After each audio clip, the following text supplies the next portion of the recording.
important to have a plan and understand what your goals are. In fact, my camel out there is suffering right now with a broken back. So I actually found Pepe when it was only a couple of hours old, and I'm like, oh, this is a funny meme. Oh my god. Yo! Who is this degen? The old man is swing trading over years at a time.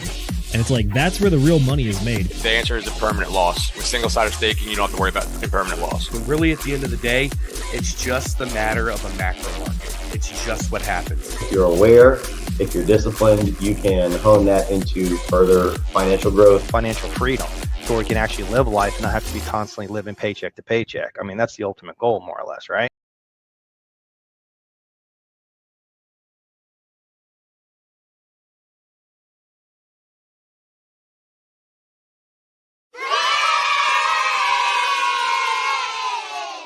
Ladies and gentlemen, boys and girls, crypto degenerates, ducks and squirrels, welcome to one of my favorite motherfucking book club ever. We are covering Starship Troopers by Robert Heinlein tonight. Hello, everybody. My name is Will Stevenson. I'm going to be your host for tonight. I am joined by my fantastic amigo over here, Mr. Zenith of the Degen Roundtable. For those of you guys who don't know Zenith, Zenith is a legal and government analyst over here at the Degen Roundtable, and I'm just some fucking iron worker that travels around the states building TV towers, reading books, and talking shit to assholes and degenerates such as yourself in my free time. So welcome tonight. Good to have you all. This is going to be a good one. This is going to be a fun one. I fucking love this book. The movie's pretty good too, even though it's a farce. And I love that it spawned a series of games, both like the actual Starship Trooper, movie-based game, and then also like the Helldivers stuff too. So every time I hear like the Klendathu drop music, or I hear the Helldivers music, or I see something about fucking Space Marines, or even though Space Marines is Warhammer, just like the idea of Marines in space, that's like all of that stuff sort of came from Robert Heinlein. So it's freaking awesome. It's freaking great. I'm super excited. But enough about me. Broski, how are you doing, Mr. Zenith? What's new and exciting with you, man?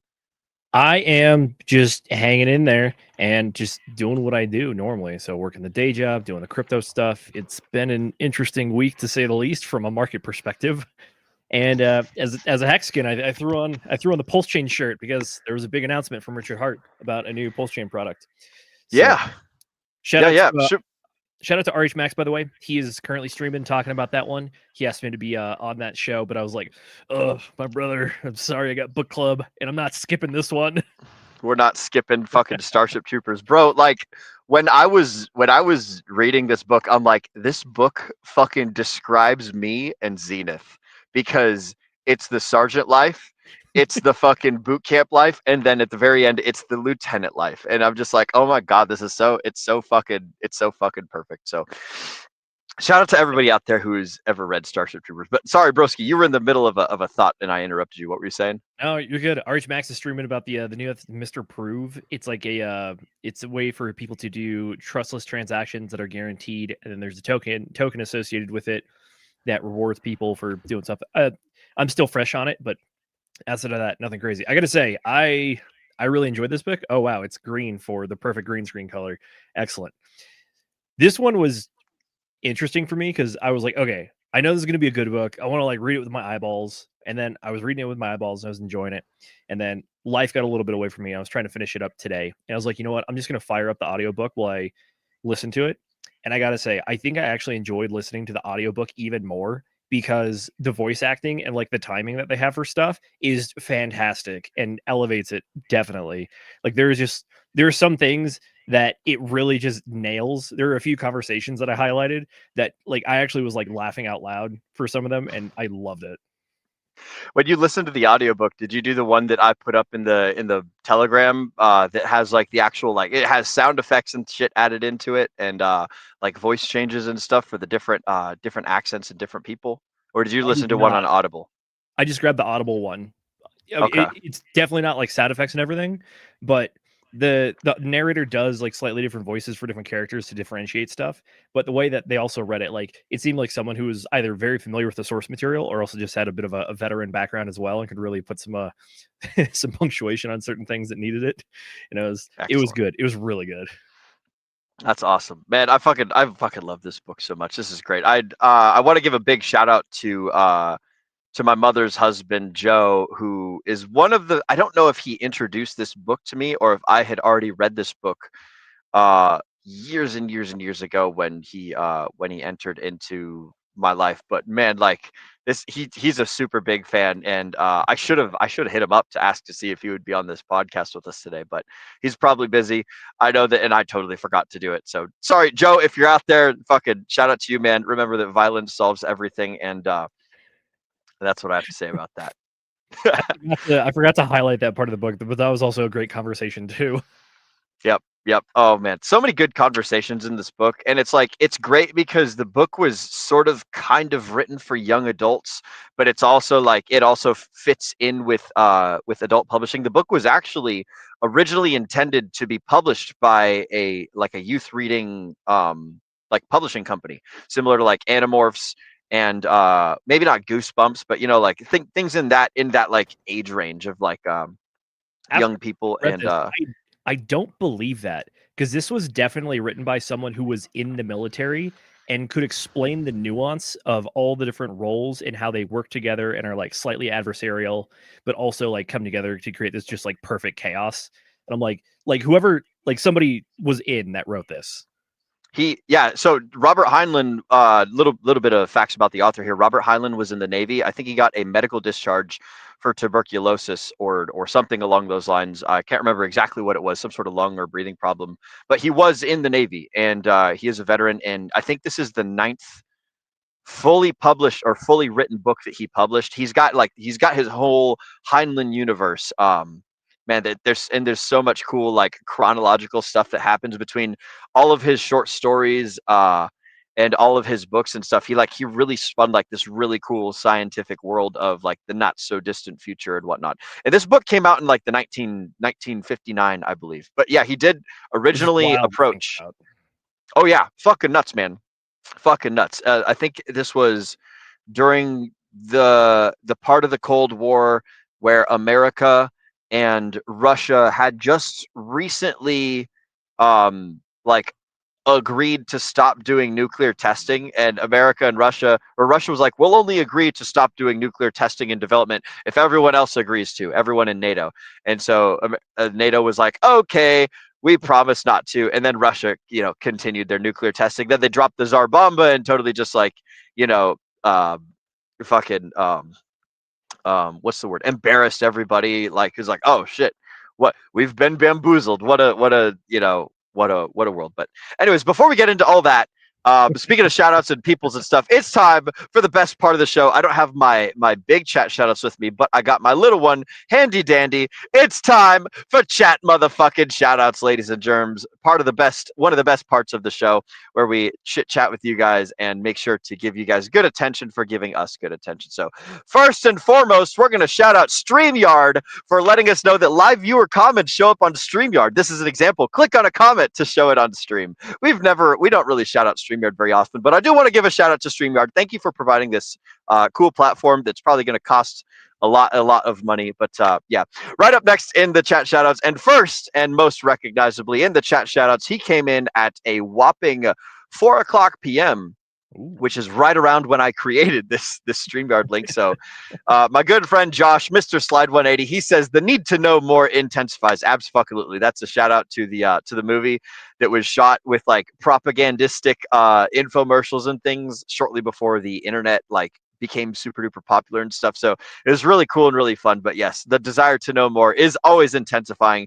Good to see you, Mr. Josh. Welcome to the stream, buddy. Next up, we've got Mr. Kenturian54X, who says, what's up, Degens? What's up to you two? Everyone's favorite pilot, farmer, and dungeon master, who lets us know that he's doing his part. Again, a shout out to the movie, which is just super fun and awesome. It's all about, like over exaggerated nationalism and just like crazy propagandistic. It's very much like the Helldivers, like, we're gonna go spread democracy everywhere and then like kill some bugs or something. It's like kids on the ground stopping cockroaches and shit and be like, I'm doing my part. So good to see you.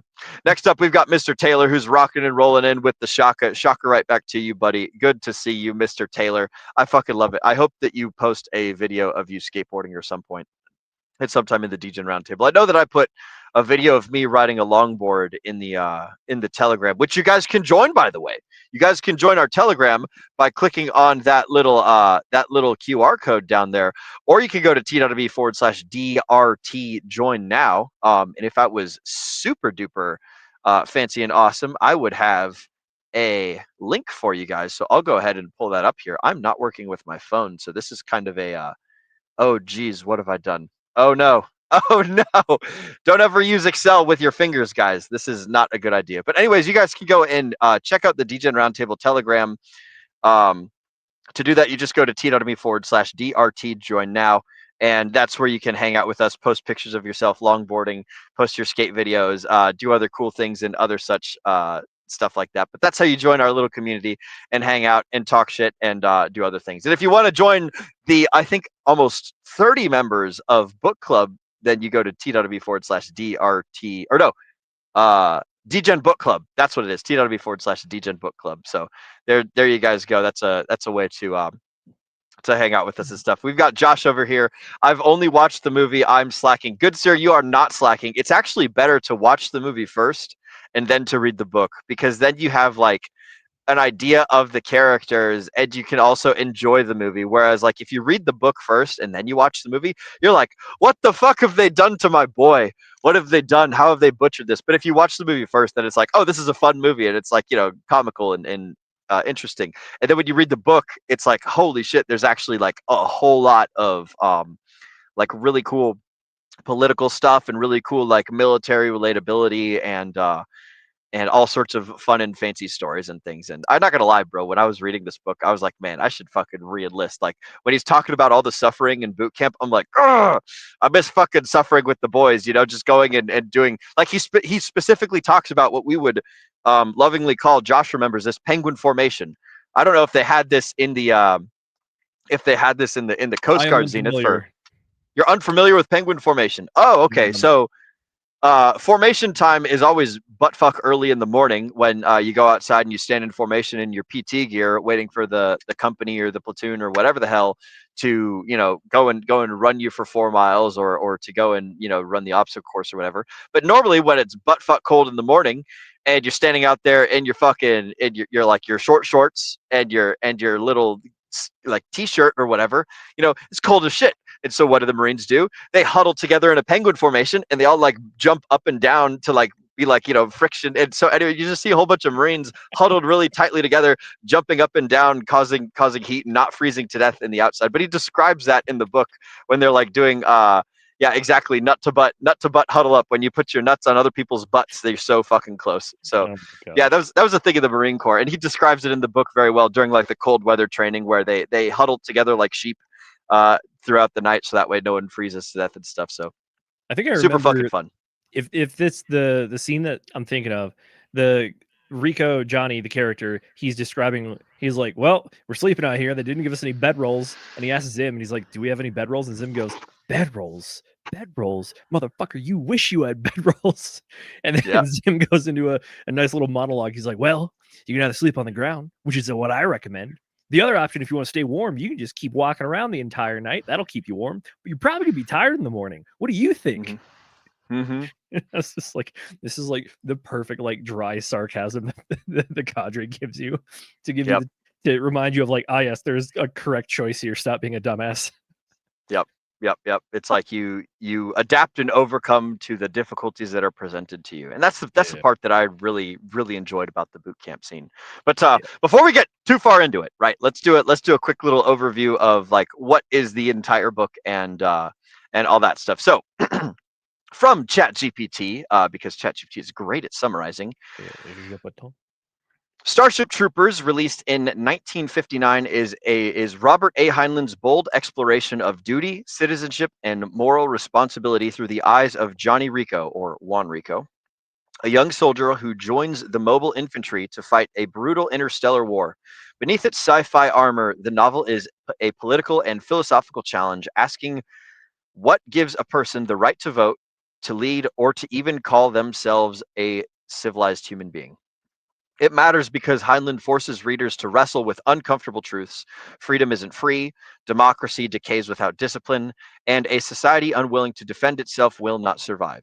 Whether you see it as prophecy, propaganda, or philosophy depends on how you define duty. By the way, the book is set to take place in, I think, 2750 or something like that. So, roughly 700 years off into the future, or 2650. So that's the idea.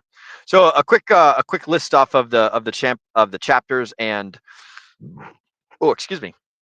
Quick list off of the chapters and what is inside of them. I believe that this book has 14 chapters. Oh, well, the ChatGPT says 12, so I guess it just kind of crunched them together. But anyways, a general synopsis of how the book goes is chapter 1 is on the bounce. So the book starts out full fucking throttle where it's like, all right, time to hop into this capsule, then drop down into combat. And so it just like puts you in balls to the wall.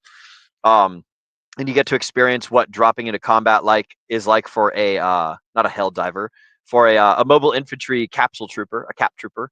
So he drops into combat against the bugs, and we see the terrifying efficiency of the mobile infantry versus the cold reality of war. And ChatGPT is actually incorrect here. They don't drop into combat against the bugs. They drop into combat against another alien species called the Skinnies. The Skinnies. Yep, the Skinnies. Nothing to do with the bugs. This is pre-bug fighting, and so they go and. I thought this was like a flash forward kind of event because who's the character? Is it Rico? Yeah, it's Rico. Okay, so yeah, it's definitely a flash forward then. Yeah, it's a flash forward, and then as you go through like the boot camp stuff, it's kind of like he's describing it nostalgically, but also like remembering every event as it comes up. So a lot of the stuff that he talks about in boot camp, occasionally he'll throw in this nugget of like, oh, and this is why this happened, or and this is why this happened, So you get to go through the boot camp phase, like chronologically, and then every now and again he'll be like, yes, but I didn't know that at the time, but now I understand why this happened. So it's quite fun.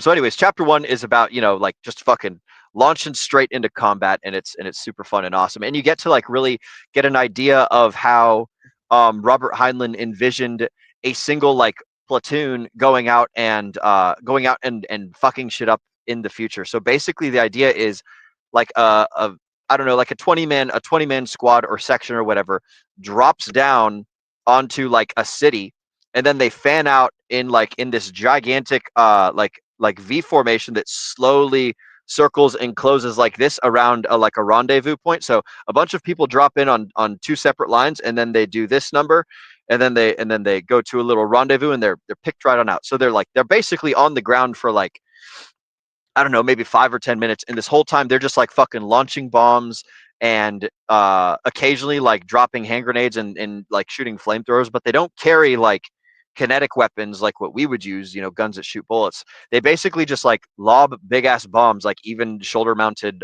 nuclear weapons like Fallout and stuff. But the whole idea is if you're a big fucking robot mech, there's no point in you spending your time like shooting one individual thing with one little bullet. It's like if you're going to do something, you're going to land, you're going to throw a bunch of bombs, you're going to jump the fuck out of there, and then your bombs explode. So it's basically like imagine like a little flea with a whole bunch of like carpet bombing capability, like just bouncing and dropping bombs and doing all this stuff all in this big giant formation that closes into a point, and then they get the fuck out of there, and then the city is ruined. So that's kind of like a very thorough but short breakdown of what happens in the first chapter.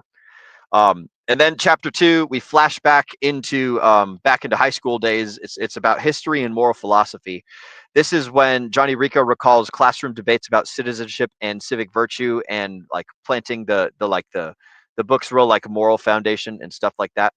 Chapter 3 is about his decision to enlist. So he goes from being in high school to his buddy joins up, and so he's like, oh well, I'll fucking join up too, and then like not really meaning it, but then like another girl joins up, and he's like, fuck, I better go through it. And so like anyways, his dad doesn't approve, and Rico sort of kind of joins the military out of like, just kind of like going with the flow and general curiosity and stuff. And it's quite funny how that all happens. But that's chapter 3, is his decision to enlist. Chapter 4 is about boot camp and about the harsh training. And Sergeant Zim, who Zenith was talking about earlier, is like the main drill instructor, the main drill sergeant guy.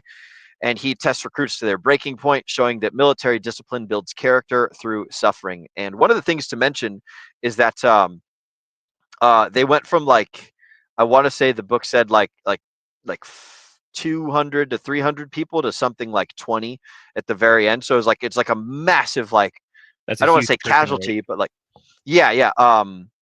What was it? What was the word that you used, Zenith? Attrition rate. Attrition. Yes, absolutely. So the whole idea is like you can quit anytime you want. And most of them like don't die, but occasionally there are like fatalities and like critical injuries and stuff, and recruits don't make it. But those are like, you know, they're like to be expected, but they're not common. So anyways, so that's what the boot camp part is like. Chapter 5 then goes into the basic training trials. So it's about how a bunch of the recruits drop out or die or mature. And then Johnny Rico realizes that military life is about responsibility, not glory.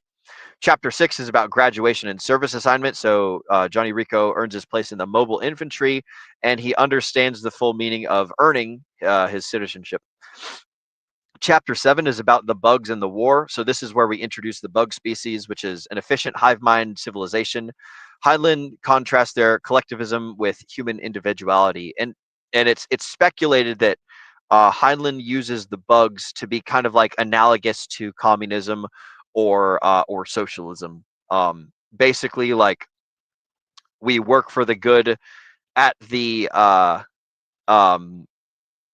at like with like no aspect whatsoever to individuality, versus like we use our individuality to come to make the collective better, which is what, you know, the humans in the Federation are in the book. Or they don't call it a federation, they call it the Terran something, but it's all about like, you know, Earth and humanity more so than like individual countries and things. Chapter 8, Rico goes home on leave only to find himself alienated from civilian life. His dad basically disowns him, and this, you know, bridges this is analogous like to the gigantic disparity between the soldier and the civilian. And by the way, one of the things in the book is they separate civilians from citizens. A civilian is just a regular, normal, everyday person, and then a citizen is someone who can vote. So basically, like in the book, you can't vote until you go and do a term of service. So that's the way that you earn your franchise in the book, is you go and you serve the society, potentially, you know,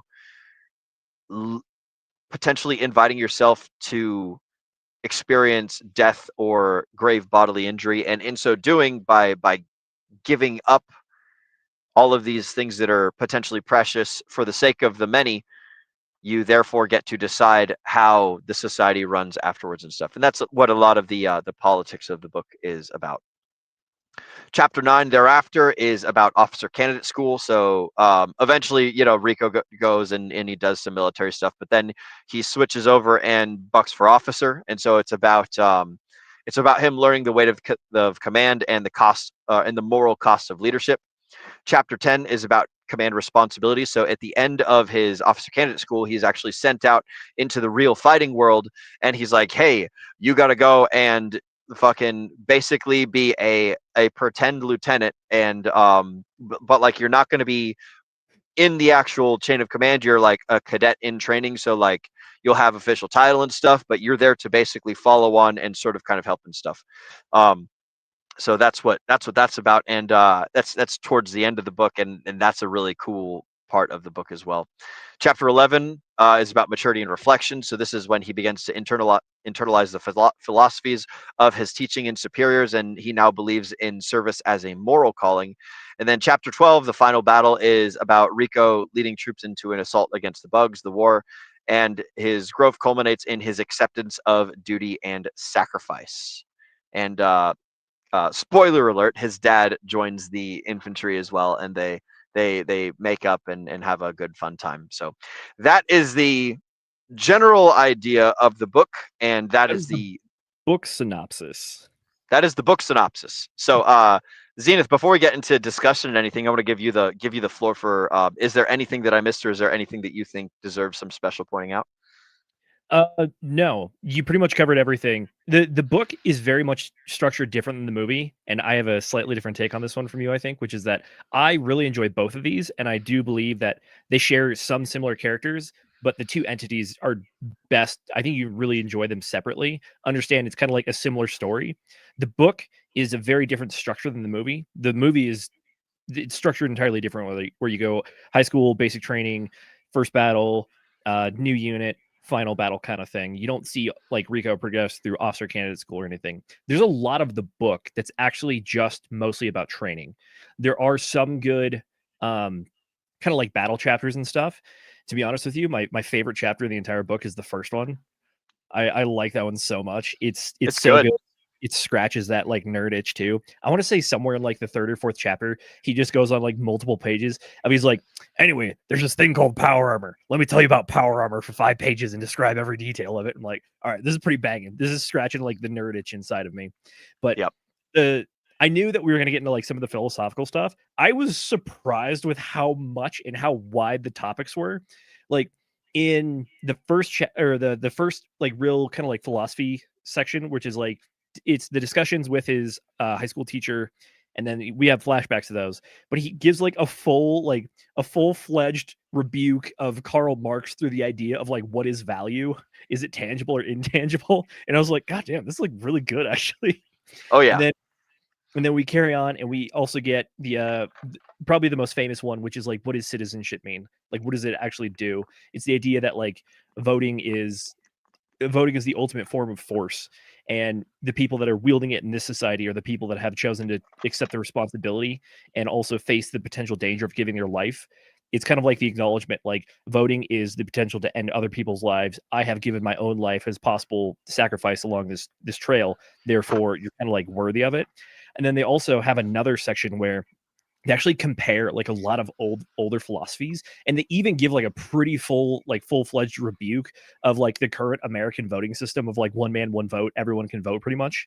But they also get into some pretty classic stuff, which if you remember when we covered The Law by Frederick Bastiat, he pointed out the same things that they point out in this book, which is like it's kind of hypocritical because you say that everyone can vote, but you don't even believe that because children can't vote, felons can't vote, people were excluded from voting in the past. So it's like, yes, you say this, but even then there are some restrictions, even though you just spout this moralism of like, oh, everyone has the right to vote. But, nope, they don't. No, they don't. Yeah, I will say that. there's so probably another one of my favorite parts of the book is when it's kind of a pretty cool honor tradition, which is that when you become an officer, a lot of times you'll inherit shoulder boards instead of just like go buying some. So you'll get shoulder boards from someone. This and that's scene the rank. So that for the folks at home who don't understand what that means, that's the the insignia, the collar, shoulder device, whichever version it is. But the scene happens when they're going through officer candidate school. They're about to go through their field testing. The way that the officer ranks work is that the lowest one, the O1, is a second lieutenant in the Army and an ensign in the naval forces. But in this one, they call them third lieutenants. They're like, look, we can't give cadets actual authority because that'd be stupid. You are a third lieutenant. Here is specifically what you are doing. Understanding we are injecting you into the chain of command because that is vital. Understand your place. Don't over-exaggerate it. But at the same time, understand we're shoving you into the chain of command. If everyone above you dies, guess what? You're it. You're the guy. Are you ready for this? And then there's like 3 of them in the room, and they all kind of like slightly different responses. One's like, hell yeah, let's go. And then the other 2 are like, yes, I think I understand. And then the guy's like, no, shut up. Do you understand what I just asked you? And then he gave some cool examples of like when it happened in real life history. And there was a dude in like the British Navy, and I think the 1850s or something like that, who was basically the lowest of the low officers on a ship who got promoted to like admiral, because literally all the 4 stages of officer before him were killed as he was running from one part of the ship to the other part of the ship. Yeah, and they say it also happened in 6 minutes. Yeah, fucking nuts, man. Yeah, so you got they're good. I gotta say that. All right, final talk before we go into your points. I want to talk about the movie real quick. So the characters in the movie, you have the 3. You have Rico, you have girl Carmen, and then you have I think it's Carl. who's played by the guy from How I Met Your Mother, Patrick Neil Yes. Patrick Neil Neil Davis. Patrick Harris. Neil Patrick Harris. Thank you. I was gonna say Yep. Patrick Patrick Bet David. If only, that'd be kind of cool. But yeah, so those three are very much like the central characters of the movie. All three of them are in the book, but they have very different story arcs and interactions. So in this one, Carl and Johnny are kind of like high school buddies. Carl's the smart one, so he still gets sent off to the R&D facility. Sorry, guys, spoilers alert, but I feel like you kind of knew that when you're coming in here. Carl, unfortunately, in the book, is killed in the R&D research facility on Pluto during a bug attack. Carmen, they really only see when they show up to the recruiting station, and then There's one time. that, there's another time, Otherwise. but they say that she like writes Rico letters. They're never in a relationship or anything. And then on one time for when he's at Officer Candidate School, she shows up and is like, "Hey, I would like to see my friend. We're gonna go have dinner." And everyone else like daps him up. They're like kind of giving him some street cred for it. And he's like, "God, this was like the best freaking night of my life," pretty much. Even though they just like went to dinner and he kissed her goodbye, or she kissed him goodbye or something. And then after that, we don't really see her again. In the movie, those guys are very central to it, which is like all three of them are pretty core the entire time. Although Carl kind of gets sent off early, but he keeps showing up as like the R&D guy. And then Carmen is dating Johnny in the movie. They break up, and then they kind of get reunited at the end. And then there's also the fourth character. I want to say her name is Izzy. Dizzy. Yeah. Dizzy. Yeah. Dizzy is the other love triangle. She's in love with Johnny.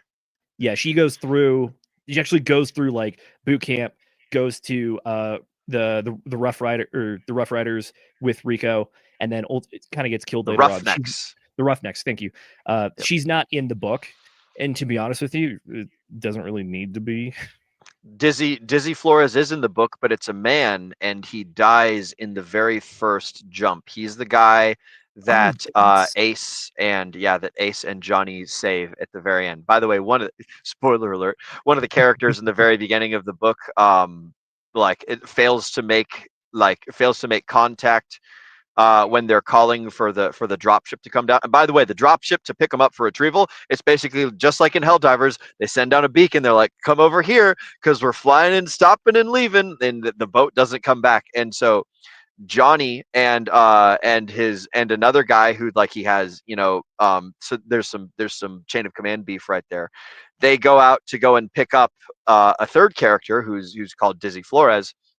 And it's a dude, and he's basically mortally wounded, but they just no man left behind kind of thing. And so Dizzy Flores is in the movie and in the book, but they greatly exaggerate spoiler alert for both. In both, it's used as is my sound still here? Somebody was calling my phone. You just swapped back. Okay, excellent. So you're good. Okay. All right, sweet. In the movie and in the book, Dizzy Flores dies in both times. Just in the movie, they use Dizzy Flores as a love triangle character, and but yeah, absolutely. Played by Denise Richards plays Carmen, Dina Meyer plays Dizzy Flores, not Gary Busey, Jacob Busey plays Gary Busey's son plays oh shoot, one of Johnny's best friends in the military, not Carl, but yeah, another supporting character. And then Michael Ironsides is Professor Dubois, who is the moral and philosophy teacher. So great cast. The movie's very fun. The movie's awesome. I don't hate the movie. I did it first because I was like, what have they done to my boy? But it is a fun movie as a standalone, on its own, and it does make good fun of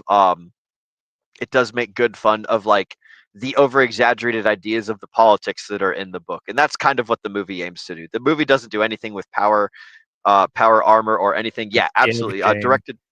Yep. Great director. Yeah, it was directed by Paul Vanderhoeven. So fantastic movie. Very fun.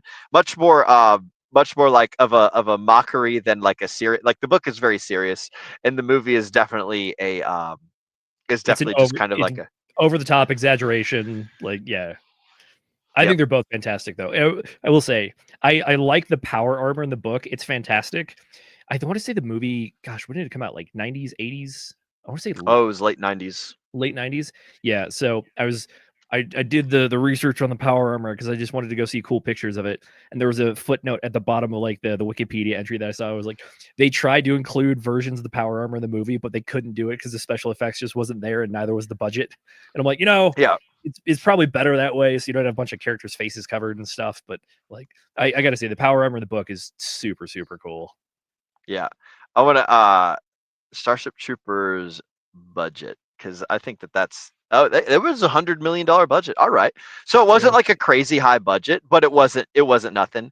And I will say, fun little Easter egg for those of you guys out there who enjoy Firefly. They use the same armor from Starship Troopers in Firefly for the Empire's guard police force people. They wear the Starship Troopers armor, so I thought that was pretty cool and also pretty fun. So yeah, Paul Vanderhoeven directed, I think, both Starship Troopers and Red Dawn, if I'm not mistaken. So I didn't know he did Red Dawn. That's cool. By the way, shout out to Loyal X. It's good to see you, Mr. Loyal X. I don't think we have seen you in the chats before, so welcome. Also, Mr. Russ has joined us. Service required for voting privilege. Woohoo! Yeah, that's an interesting one. And then we've got a thought from Mr. Kenturian that I think is a perfect segue into our first topic. Kenturian says that Andrew Wilson has talked about why serving in the military should not be a prerequisite of voting. Pretty much, he said that young people that join the military don't necessarily have the knowledge to run a nation. And I think that's an interesting point. And I'll also say that the people who are voting are not necessarily the people who are making decisions. So the voters are the ones that decide who represents them to make the decisions. And so the idea isn't necessarily that, and this is something well talked about in the book, is they don't say that, he explicitly states that the people who served are not any smarter than anyone else. They're just people who have one common thing, and the common thing is that they sacrificed everything for society. So that way, because they sacrificed everything, because they put something on the opposite end of the scale, then the one side of the scale is evenly weighted. So when you have authority but no responsibility, this is just the general idea here. These are my words now. When you have authority without responsibility, like we do in the current voting system, right? Like if I go and cast a vote, there is no responsibility or accountability for the way that I vote. The responsibility and the accountability is, whatever happens as a result of my voting. But if I'm basically going out there and doing war with the world by casting franchise and voting and things, then I'm essentially, like Zenith said earlier, I am exercising force on the world. And so exercising force, having been in a position of having done it before, and also being willing to have your life taken away from you on the other side, gives that sort of decision some sort of kind of balance and value. It's I think that the analogy that they gave in the book was like running a race, and Johnny had run some sort of cross country race or something in high school, and the teacher's like, "Hey, Johnny, tell you what, per your question about why do people have to serve in order to vote, I'm just going to give you a first place ribbon. Here you go. You get first place ribbon for that race." And Johnny's like, damn well that I got fourth place in that race. And so Mr. Dubois is like, "Oh, so this first place ribbon means nothing to you because you didn't earn it. You didn't go out and mine it from the earth with your own hands, or just go out and create it through the sweat of your labor and everything. So you're not going to value things that you don't earn. And when you don't treat something that's very important, such as civic responsibility, when you don't treat it with the value that is necessary for it to work correctly, then odds are you're just going to start voting yourself some bread and circuses, and then everything's going to go haywire. So those are my thoughts. What do you think, Z? One of the key points that the book highlights for why they have the model that they do is that they also argue that when you do this kind of model, what you're doing is that by going through the military, especially the mobile infantry for sure, which is that you are keenly aware of the people that are around you and you all rely on each other. And it really gets you to start thinking about, you actually think about the group actions ahead of your own. And they say that kind of thinking is what is part of kind of the ability to rule, or to think is a sovereign effectively. And they highlight illustrations in the past, which is there have been successful monarchs because the people identified someone as this successful monarch. because they were able to think of the nation and the people and their goals, not their own. But as soon as that gets passed too far down the line, you don't have that leader anymore, because you only have there's very few of those kind of folks. And as soon as you get away from that, then you get back to the other people who are like, I'm the monarch, I just want shit. So as far as, let's see, the Andrew Wilson comment has talked about why serving the military should be a prerequisite of voting. Pretty much said young people that join the military don't necessarily have the knowledge to run a nation. Agreed. I don't think they have the knowledge to run a nation. And even when people do initially join up and make that decision, I don't think that people fully understand or grasp it. And I think the book really highlights that, because you see the journey of like the philosophical thought that Rico goes through the book, which is he kind of just joined up to just do it because his buddies were doing it. And then it started like weighing on him of like the consequences of his actions. And then it really keeps going into it. And they force him to think about it and do a little bit of explanation along the way. So at the end of it, I can see that it definitely produces what I would argue are more enlightened voters. I think they even argue, they're like, oh, well, if you went through all this process, you're definitely going to research stuff more before you vote on it. And they're like, cool, doesn't matter, because at the end of the day, that's not the point. Yeah. He said that, yeah, he totally, I think it was the history and philosophy teacher that was like, yeah, no, that's not like, because he's like, why do, I think he said, justify why having veterans be the ones to exercise franchise. Why is that the reason? And someone's like, it's because they're disciplined. And he's like, no, that's not it. And he's like, it's because they'll do their due diligence and research. And he's like, no, that's not it. And basically they go through all these different little like obviously the author's writing the book, so he knows he's throwing bullshit arguments into the fan to create his own point, right? He's making his own boogeymen and then tearing them down. But yeah, like the point that Andrew Wilson is making, I think, is it's worth thinking about. I don't necessarily agree with it, but I think that it's definitely worth looking into. Did you have rest of your thought there, Z? Obviously, we don't have the rest of the Andrew Wilson quote or even kind of the context around it, but there is a very good point inside of what our boy 54 Cent said there, which is that just because you've joined the military doesn't mean you have the knowledge to run a nation. I think that running the nation and being a voting populace are two different things. I think the book makes that very, very clear, even if the analogy of just like the transition from him as an enlisted member to him as an officer actually in charge of the unit, because it's you are running it. And when you're running it, they made him like really study, really practice, really work. And even when he describes being an officer, the whole time he's just like talking about, I have to think about all these different things. I have to be good at all these different things. And I think that analogy plays over to the governance idea of the book very well, which is that when you're on the enlisted side, you just try to do your job the best you can. You're still earning it every day, but there's a degree to it. I think one of the characters even says they were talking about like, oh, like you should apply for officer candidate school. And people are like, why would I do that? I miss being a private. Being a private was great. I didn't think, I just did what they told me. Even as like a corporal now, I have like a bunch of additional shit I have to do. And it's like there's more, but there's kind of like less reward in it, that kind of stuff.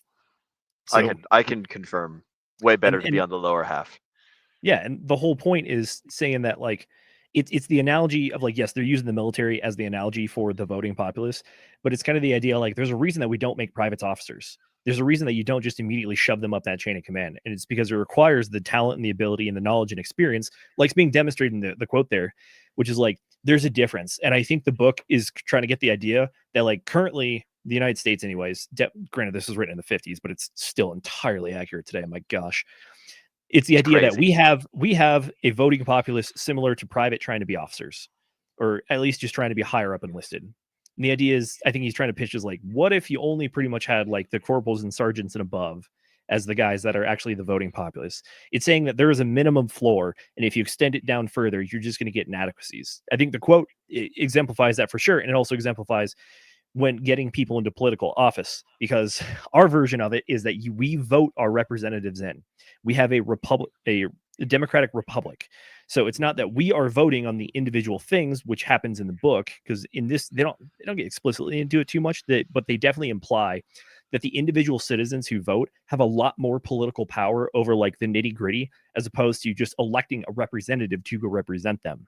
So there's obviously big differences, but yeah, like I think that gosh, what is it? I think the 16th Amendment was the one that said senators will be elected by votes of the state instead of voted from amongst the existing representatives who are already voted in.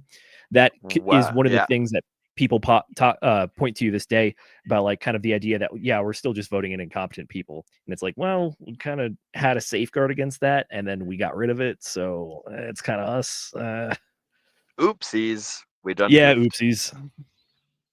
I do want to say one of the other things that the book had that I don't think would work in our current times is you could drop out of the military at any point that you wanted, which is another thing that that gave the voting power more value. Is like you could just leave if you didn't want to be there anymore. You could just leave. It's like, we don't want there to be any slaves in the military. We only want people who want to be here, who want to actively serve. And if at any point in time you're like, hey, you know what, this ain't for me, then, like, congratulations, you get paid. You get your discharge. They send you back home, and then, like, you simply are your ability to vote is revoked.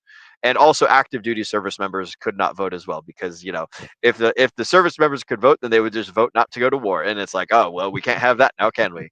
So I think that was something that was really awesome about their version of the military, is that you could leave anytime. And I think that would be really useful in American military, is just to allow people that don't want to be there to get the fuck out. Because I know one of the things that made my time in the military a lot worse was being around people who didn't want to be there, who were forced to be there because they were contractually obligated. And if they broke that contract, then, you know, straight to jail. Or maybe not straight to jail, but like you become persona non grata. And the book is just like, there's no consequences. If you want out, then we get you right out. And because we don't want anyone who doesn't want to be there. So I think that also gives the voting thing a whole lot more weight, as well. As, like, you have to stick it out and you have to complete your term in order to earn the right of franchise. So I think that's something that's pretty cool. That's worth mentioning. Oh, and we've actually got an update from Mr. Kenturian, who says, I don't agree with Wilson either. It should probably be the way the Constitution was written, white landowning Christian males. I understand the tongue in cheek, but at the same time, hear me out. I think that the sentiment behind that is that the people that are exercising voting power should be the people that actually have skin in the game. Again, this is something that Bastiat talked about in the law. It's pretty early on in the book. He says that as soon as the voting populace realizes that they can just vote themselves wealth from the coffers of the government, why would they not be inclined to do so? Exactly. Yeah. And then it's like, as soon as you, and the other quote, I think this goes back to not Julius Caesar or Nero, but maybe Augustus, one of the Roman emperors, who's like, if you give once the citizens realize that they can vote themselves bread and circuses, then all that they will do is vote themselves to have bread and circuses. So there has to be someone in charge, and you can't just let everyone vote. Because that's the whole, like, bread and circuses quote. So yeah, yes, 54th has also another good one there. We will be closely watching the situation and reporting back on what's going on in New York City. What's that? His most recent comment says, "Cough, cough, New York City today." I yeah, I'm the producer account. Yes, for those who are out of the loop, what is it? Mamdani just got voted as an open socialist, and a guy that openly talks about, like, having a lot of Muslim inferences there, and actively talks about kind of like being on an out group and identifying like natural Americans as kind of like an enemy group. And then I believe there was an update as well, which is like when he was running, he was like promising all this free stuff, like free childcare. We're going to make the buses free and they're going to run better and faster than ever. And then within 24 hours, it comes out and he's like, oh yeah, none of this is free. Like, we're going to be taxing the crap out of people. It's like, wow, that didn't last long. All right. Theoretically free. Yeah. Nothing is free, ladies and germs.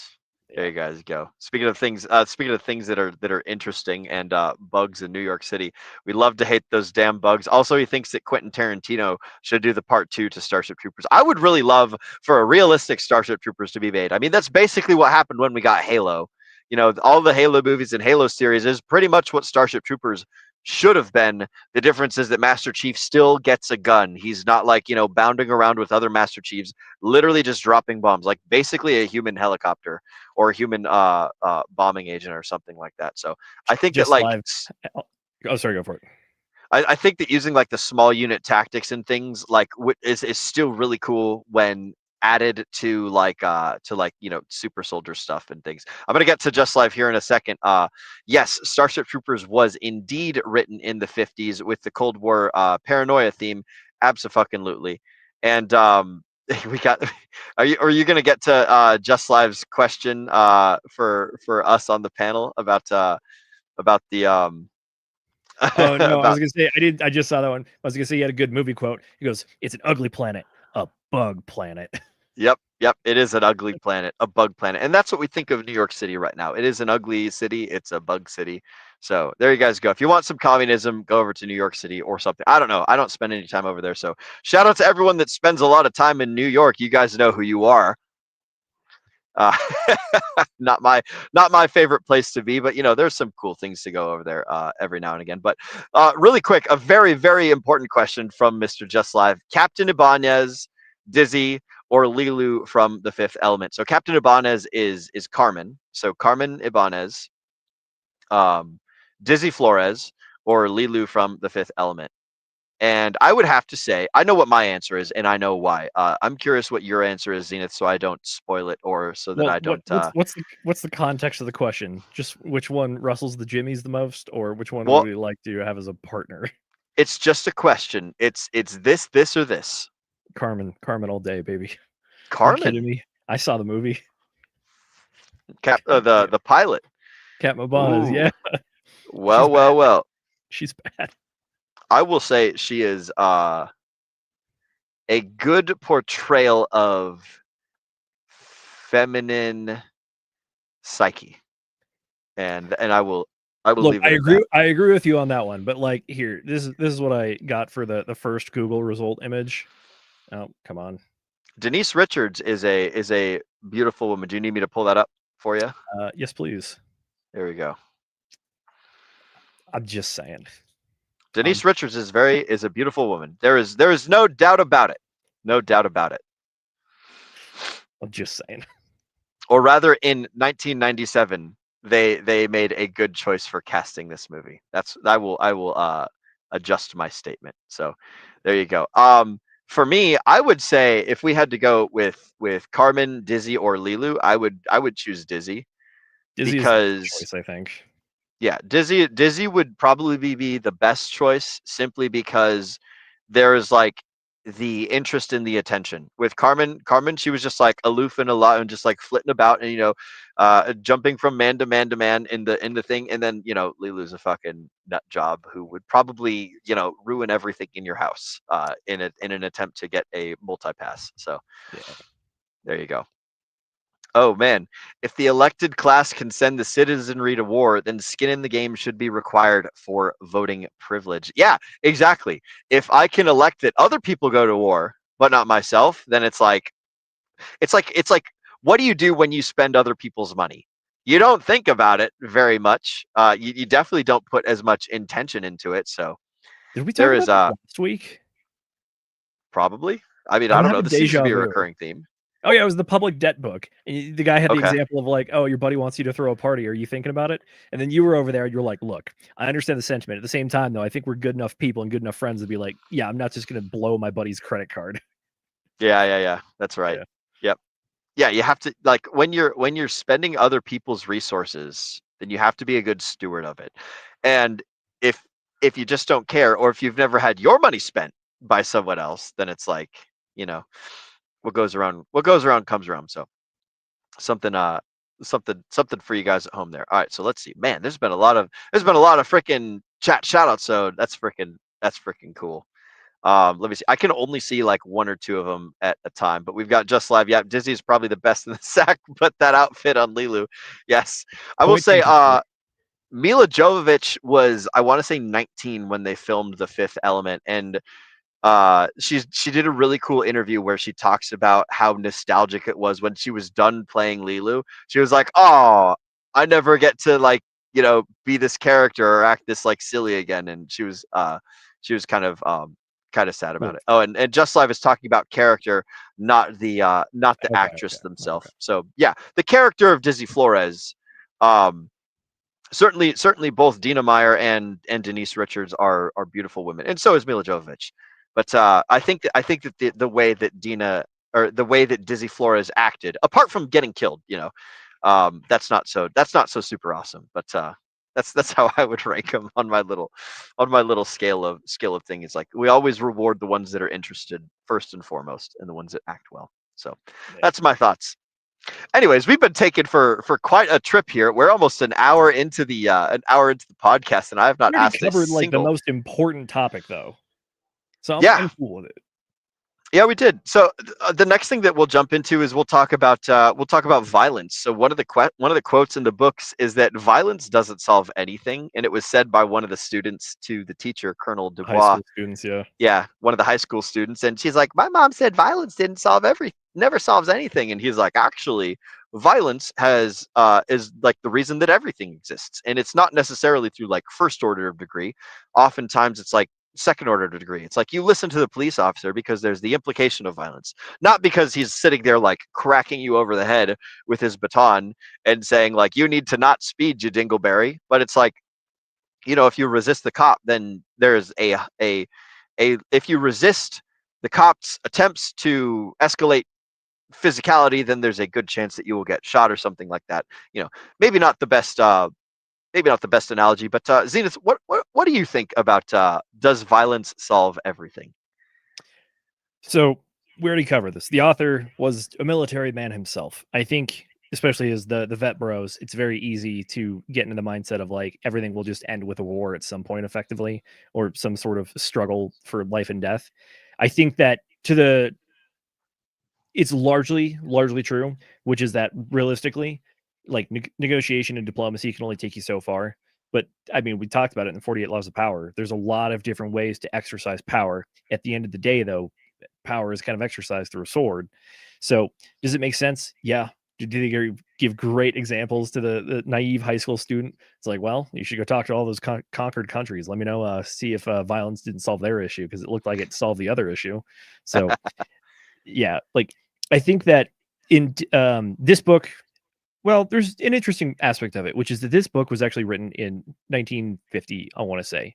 So this is like very early, or this is probably even like pre-Cold War fears and stuff, because the Cold War really started during like the historians kind of now identify it really started in like the last year or two of World War II, which is that the Russians joined the Allies and they were really starting to push.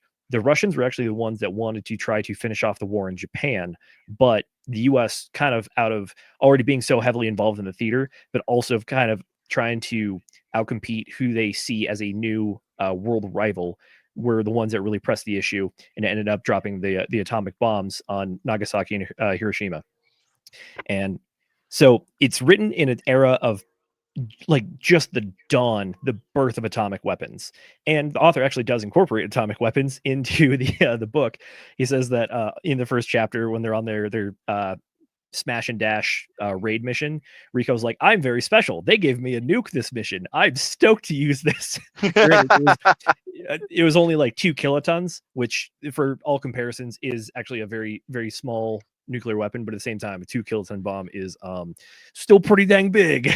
And they also straight up acknowledge like, oh yeah, if I go like use this nuke over there, the fallout will force the people to stay inside and not try to come pursue us. So that's advantageous. It's like, okay, so this guy understands kind of like the game, the ramifications of nuclear weapons.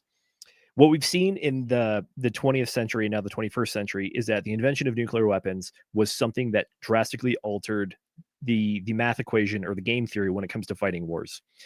And pretty much, if you look at military deaths over history, it has a massive fall off after 1945. The reason being is that we get into the situation with the Soviets where they are also arming up, and then we kind of get to the idea of mutually assured destruction.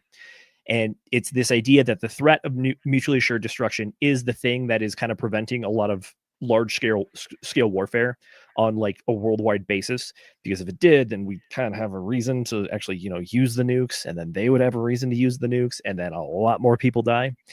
But the reason that I bring all this up is that even with the scenario of mutually assured destruction, violence is still the end game.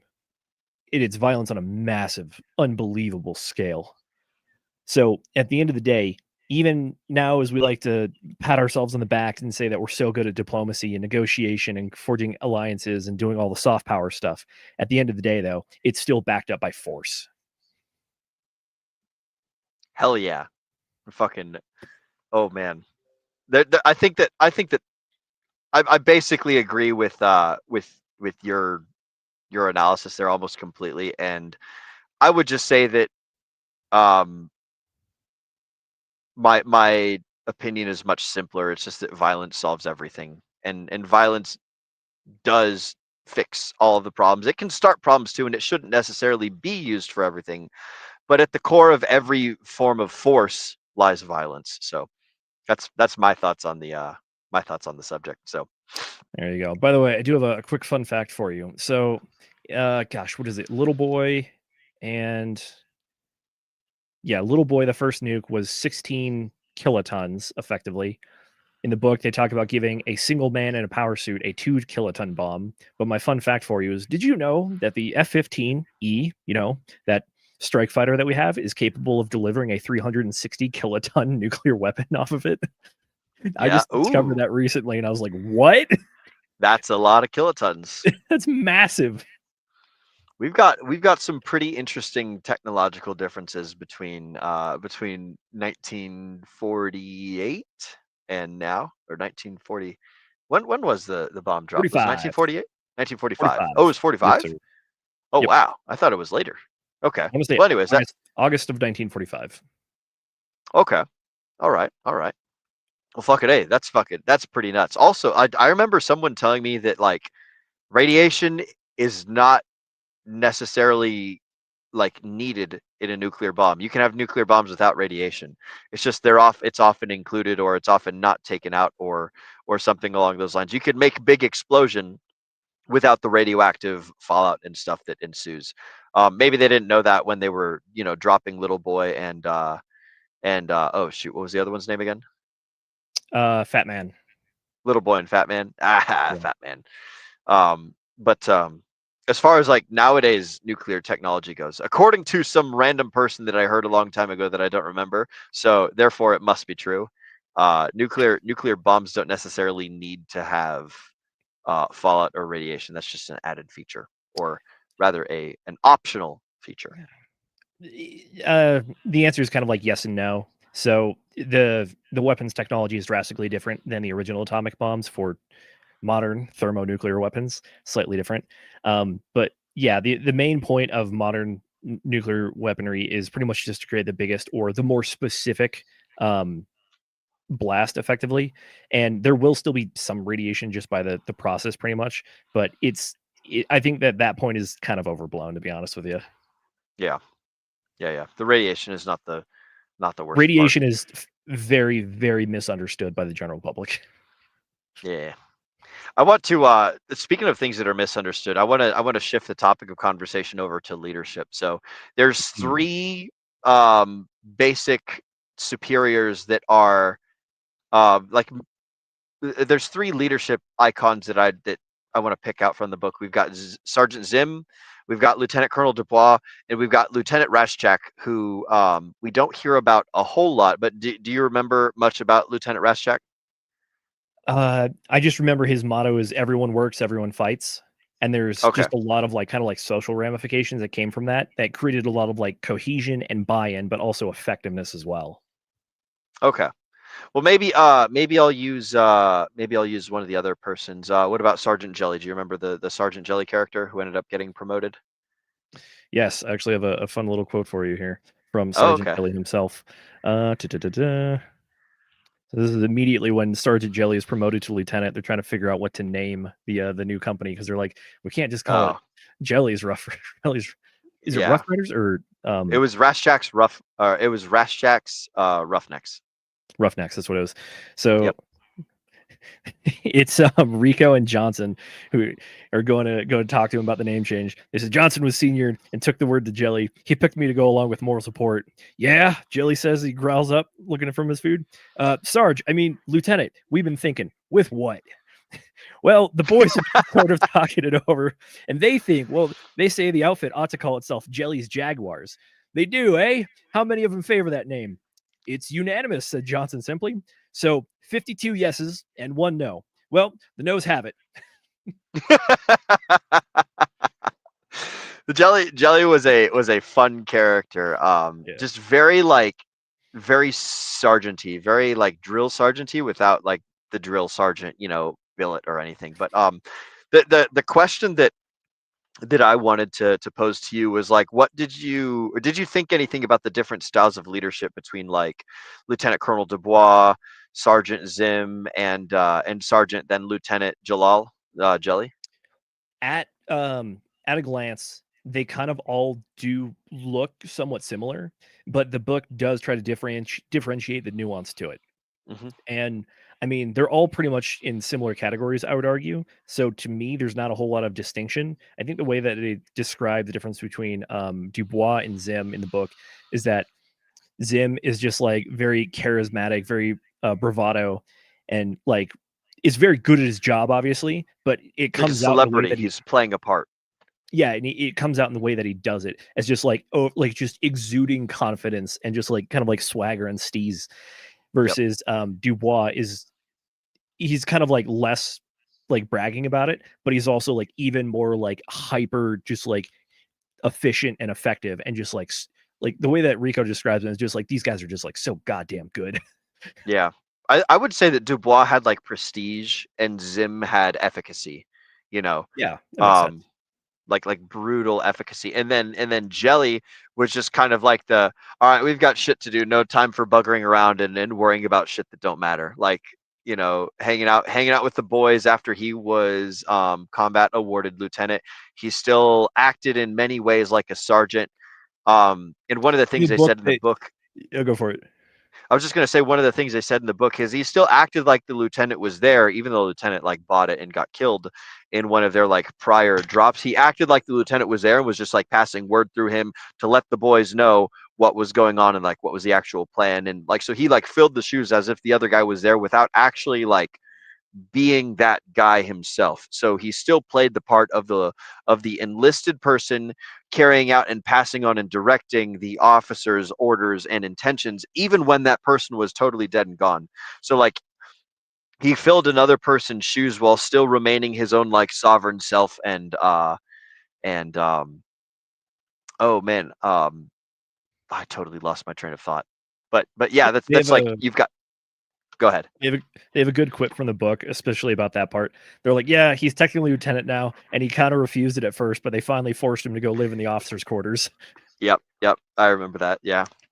And it's like that's the kind of lieutenant that I want to hang out with. Is sorry, Zenith, but the Mustangs are super cool and awesome. Dude, and I'm right there with you. I love the Warrants and I love the Mustangs. I think those guys are the best. Yep. All right, let's see. What else? Ooh, we've got the burden of command. You can't delegate moral responsibility. That was a good quote. Do you remember that one, Zenith? Is this I want to say that this comes from the time when he's a third lieutenant actually deployed, is it? I think it was either when he was deployed or when they were getting the talk in the room from the commanding officers, but it was basically like you can delegate authority, but you can't delegate responsibility. One of the things we say oftentimes here in the Degen Roundtable, Zenith and I, is like we talk about the three parts of leadership, which is authority, responsibility, and accountability, right? So like you can delegate authority. If someone tells me to get the trash taken out and I have some people working for me, my job is to make sure that the trash gets taken out. So I go to my little underlings and I say, hey, you go sweep up the trash in that corner. You go pick up all the garbage cans and you get the mop and broom ready and start mopping. Now, what I'm doing is I'm giving them authority in their little areas, and I'm delegating the authority, and then they either go do it or they don't. And then later on, the guy who told me to get all the trash, taken care of and the place cleaned up, he comes over to me and he says, hey, why the fuck is the place not cleaned up? And I say, oh, well, I told this guy to do it, or I told that guy to do it, and they didn't do it, whatever. Like I can't delegate responsibility because the responsibility is mine, which is the task that I've been given. I can't pass the task that belongs to me down to other people simply because I gave them jobs to do, right? I'm still accountable I still have responsibility to the person that's above me for whatever the task is that is set. So that's how I personally interpreted the quote. And I think that I'm conflating the word responsibility with accountability, but it's like it's the same sort of idea. Authority is like you can do the thing. Responsibility is like somebody charged you with doing the thing, and then accountability is like, did you do the thing or not? Now it's time for consequences or praise or whatever the heck. So what are your thoughts? The chapter 12 has a really good like little chapter intro thing. They have like these little quotes for all of them, but this one is when he's getting sent to OCS school, and it's pretty good. It says, "It is by no means enough that an officer should be capable. He should be as well a gentleman of liberal education, refined manners, punctilious courtesy, and the nicest sense of personal humor. No meritorious act of a subordinate should escape his attention, even if the reward be only one word of approval. Conversely, he should not be blind to a single fault in any subordinate. True as may be the political principles for which we are now contending, the ships themselves must be ruled under a system of absolute despotism. I trust that I have now made it clear to you the tremendous responsibilities. We must do the best we can with what we have."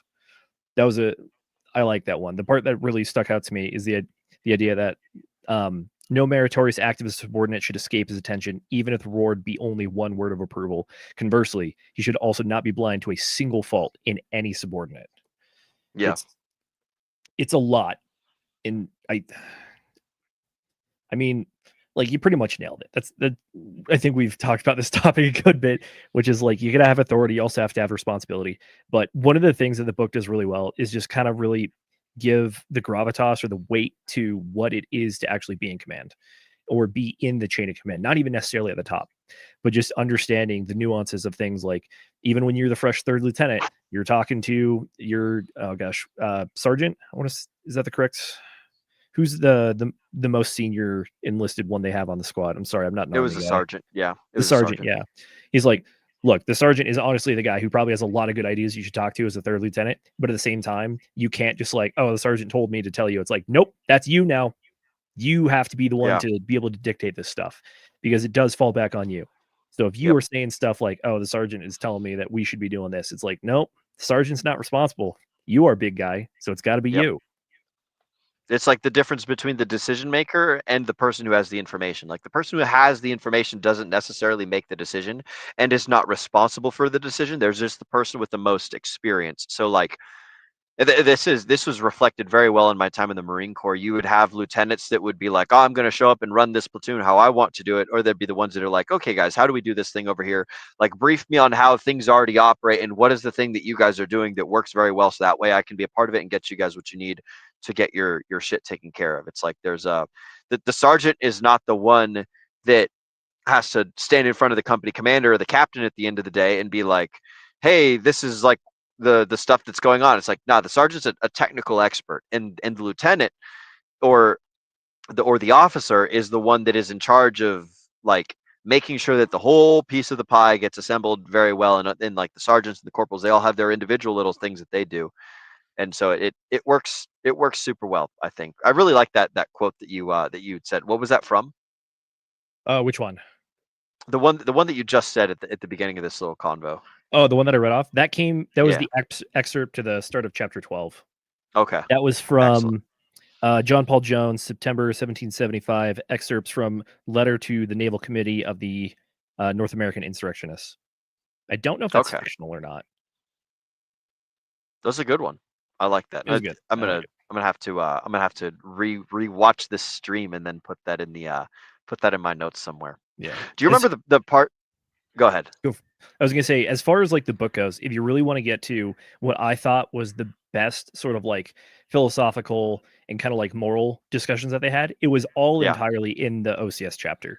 I think that was kind of like the culmination of a lot of the stuff that they were planting in the seeds earlier. So for let's dive into it. If you're interested in pretty much just like the sauce from the book, that's just the chapter you need to read. There are plenty of other good chapters, but that's pretty much it. Oh, gosh. You know, it's interesting. I was watching a stream of someone else giving their opinion on the book before you, and they said a different chapter. They're like, all right, you don't need to listen to any of the other chapters, just listen to chapter 8, which is like about like punishment of like juveniles or something when they like go back home or something. And it was interesting because this was some some chick podcaster or whatever the heck that was doing a book review. And so it's funny that you're like, oh, the best thing to listen to is the OCS thing, and then the girls thing is like, the girls' opinion is like, the best thing to listen to is like, the stuff about disciplining children, and then my 2 cents is like, the best thing about the book is when they're suffering in boot camp, so it's like you get all these cool different aspects and reasons why like different parts of the book are cool and awesome. But I want to dive into the OCS stuff that you're talking about. Did you have any particular questions or anything that you wanted to touch on? No, we pretty much covered it, because one of the big ones was understanding like your role of like you are now being injected into chain of command, getting your shoulder boards, that kind of stuff. And then also this is the chapter where they go through the full discussion of like all the different kind of like governing policies when it comes to who votes, who doesn't, why are people fit to vote, who are like who's not fit to vote, what are you looking for in particular. It's all that stuff. I think probably one of the more interesting sections is they ask what franchise today is limited to be why the he says well, we choose these people to vote because they are picked men, so they have to be smarter, right? And he goes, no, servicemen are not brighter than civilians. In many cases, civilians are much more intelligent. That was the silver justification underlying the attempted coup d'etat just before the Treaty of New Delhi. The so-called revolt of the scientists. Let the intelligent elite run things and you'll have a utopia. It fell flat on its foolish face because the pursuit of science, despite its social benefits, itself is not a social virtue. Its practitioners can be men so self-centered as to be lacking in social responsibility. And then he says, I'll give you a hint. I just said it there. And they keep going, and they say, well, servicemen are more disciplined. He goes, an appealing theory, not backed up by facts. You and I are not permitted to vote as long as we remain in the service, nor is it verifiable that military discipline makes a man self-disciplined once he is out. The crime rate of veterans is much like that of civilians. And you have forgotten that in peacetime, most veterans come from non-combatant auxiliary services and have not been subject to the full rigors of military disciplines. They have merely harried, overworked, and endangered, yet their votes count. Yeah, I like this one because I think this is an idea that really has been, it's very popular, especially in the 21st century. As we saw during like the COVID times, it was the idea that you have to just trust the experts. And by trust the experts, it just means blindly do what they say, no questioning it, no thinking about it. And it's like, okay, well, here's your explanation of why that doesn't happen. And it's really there because it says the pursuit of science, despite its social benefits, it itself is not a social virtue. And I think that's pretty key there, which is like understanding that this is like one of the big questions that they ask there, that people ask themselves and have been asking for history. And it's very easy to look at just the smart people and just say, oh, the smart people are going to figure it out. They have the answers to their questions, but you're asking a much larger, broader question that they do not have the expertise in. And in fact, barely anyone, practically nobody does. So it's kind of like this collective group talk of trying to figure out how to do all the voting stuff. So yeah, obviously the voting system that they have in the book is, I don't think we've ever seen it tried in reality here on, human Earth, our Earth. So you can't, I think it's very easy to look at the book and be like, oh, we should just do that. Just do that and that'll solve all our problems. It's like, okay, let's take it one step further. Let's try to think we have to like sit here for a second and be like, wait a minute, this is an author who's writing a science fiction book who's playing with ideas. So it might not necessarily be like, hey everyone, we should do this. This is like a dude that wrote a story. Again, guys, like this is the campfire stories, right? So look, we got the fire tender logo up there. We've got fucking campfire stories down here. I was gonna change it to Degen Roundtable Book Club, but I think that it's really appropriate to call all these things campfire stories because it's like, this whole book is a campfire story, and it's a great campfire story because it gets us thinking about these topics. It's not a prescription. It is a oh fuck, what's the word that Rollo uses? It's like we're exploring an idea. Damn it, there was a really great saying that Rollo Tomasi uses all the time when he describes things that are not prescription. It's a praxeology. Praxeology, yes, it's praxeology. It's not prescription, but this isn't even praxeology because it's not like describing how to go about doing things that are correct. It's just like, hey, this is an idea that I have that I've been mulling over, and so I'm going to write how it works because I'm an author and I can do those sorts of things. So yeah, the quote that I gave you when he's talking about rule of the scientists actually even if you take it on its, if you actually think about it, it's even a slight rejection of the author himself, saying that, like, look, I'm writing about this stuff. You might claim that I'm an expert, but I'm probably not. So you probably just shouldn't listen to exactly what I'm saying and claim it to be entirely true anyways. Yep. A little bit of self-flagellation there. Yeah, I think it is a critical view of even the guy writing the thing and being like, look, I'm saying the ideas, but at the same time, the correct answer is also question me.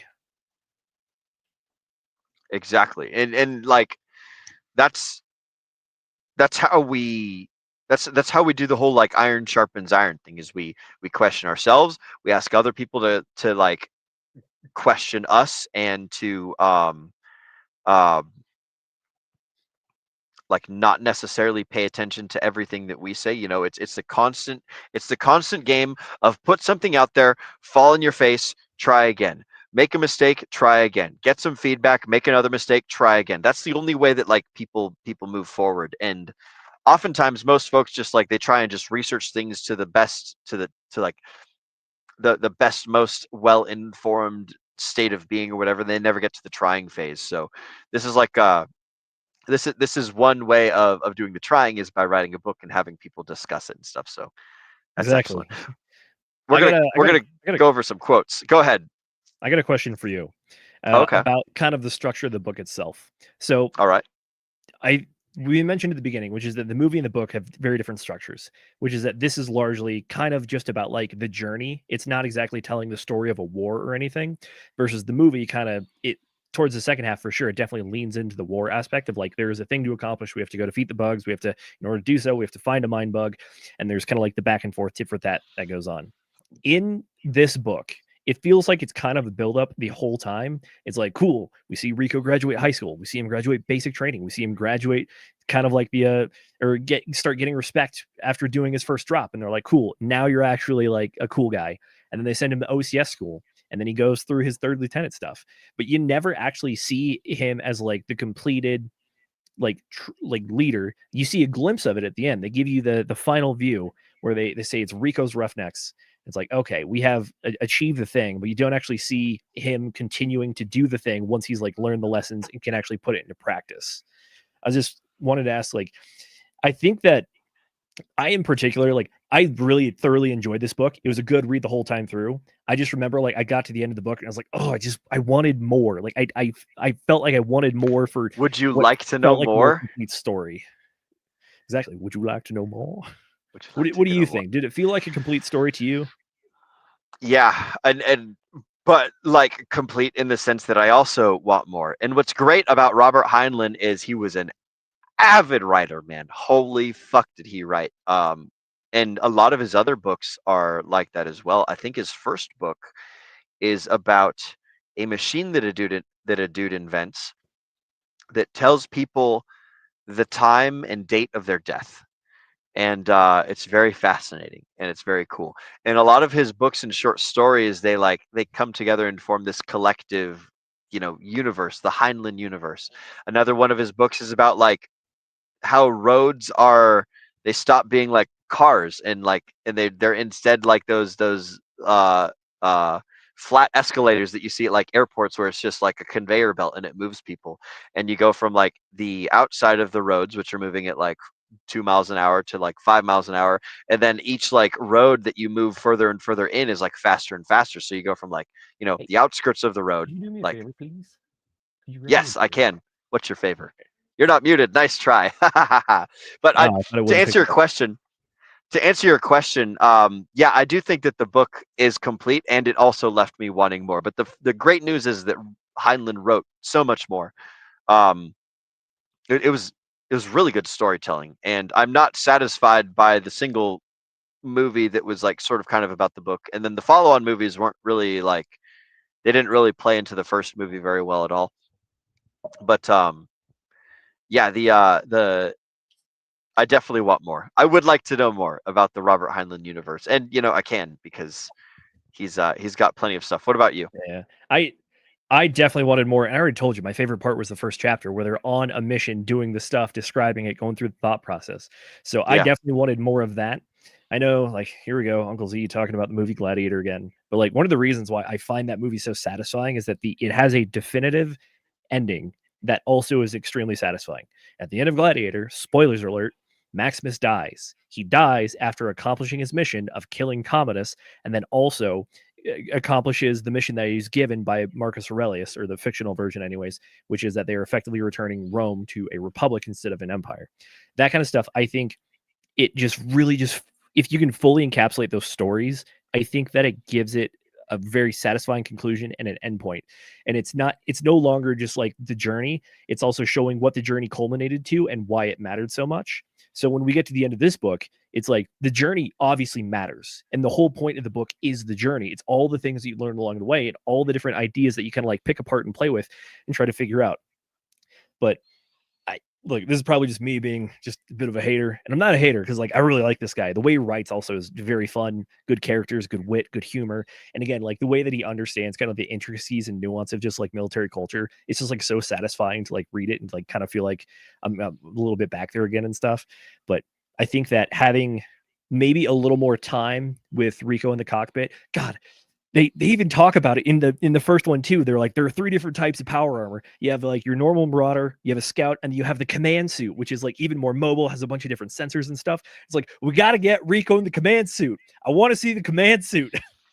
Yep, he was in the scout suit, I think, when he was a lieutenant on his practice run, which was actually quite crazy. That was the last like combat description thing that they had in the book was his practice run. But like, they did do a very interesting, from like a writing technique perspective, they did a very good job of like starting the book off with like, I always get the shakes before a drop, and he's like climbing into the capsule, and they're talking about like the getting into the capsule ritual, and then what it's like being inside of a drop pod in basically what amounts to a giant gun on a ship that then just shoots you down like towards the planet, and the guy's writing is so good. Like even for that scene, it's there's really so good. much that goes into it. He's like, even before, he's like, yeah, everyone's going over to the chaplain, and he's doing like kind of like the religious stuff, and he's like, I want to, but I don't want to get up, and everyone can see that I'm shaking too. And he's like, all right, I get into this tube, and he's like, oh, it's so terrifying. And now that I'm in the tube, I can literally like feel the pilot.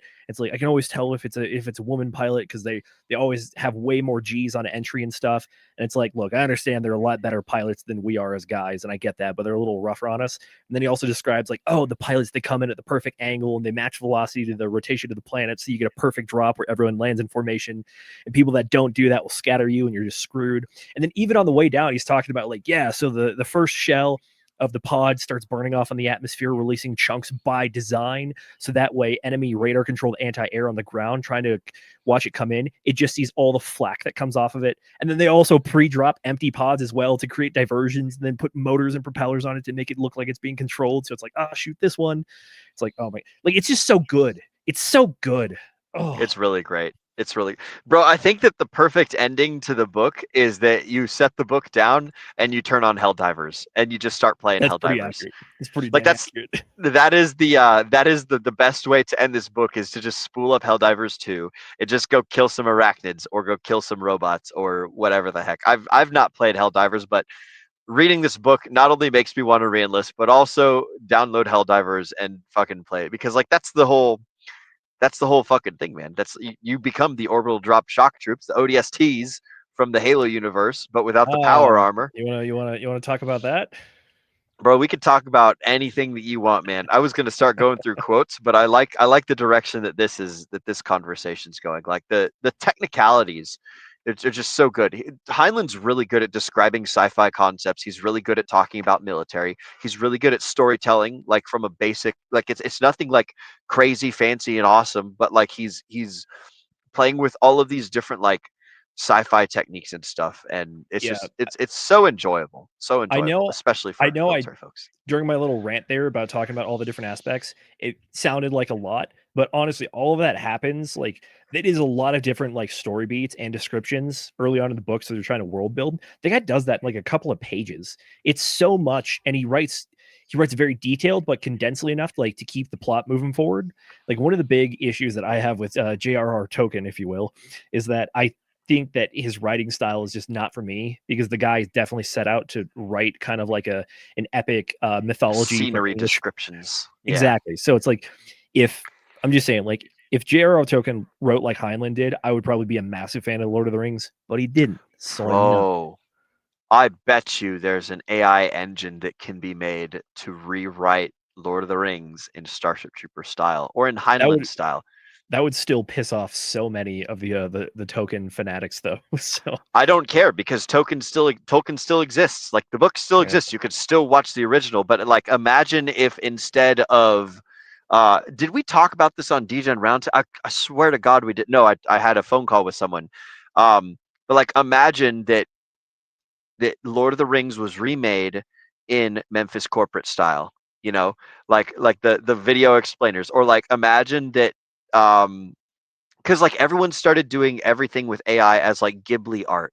It's like, what if we made Ghibli art this or Ghibli art that? Well, you take that concept and you move it out of like a specific visual art style, and you find a way that a person reads, or that a person writes, or that they speak, or, you know, there's the Joe Rogan emulator AI, where you type in whatever you want and you have Joe Rogan make a fake podcast about it, and it's just AI slop or whatever, right? But eventually it's not going to be slop. Eventually it's going to be good, you know, or you train it to be good, or you write an AI program to train it to be good.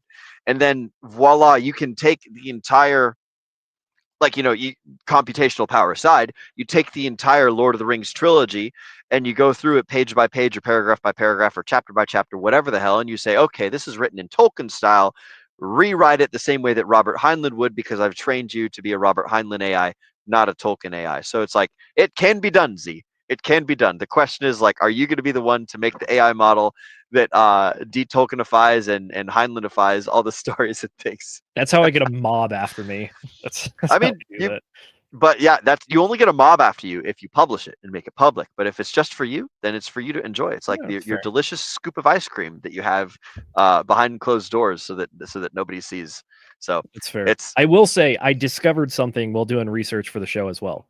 Oh yeah? Did you know there is not one, but I'm pretty sure there are 2 different anime of Starship Troopers? I did know there was at least one. I did not know there were 2. I'm looking it up right now.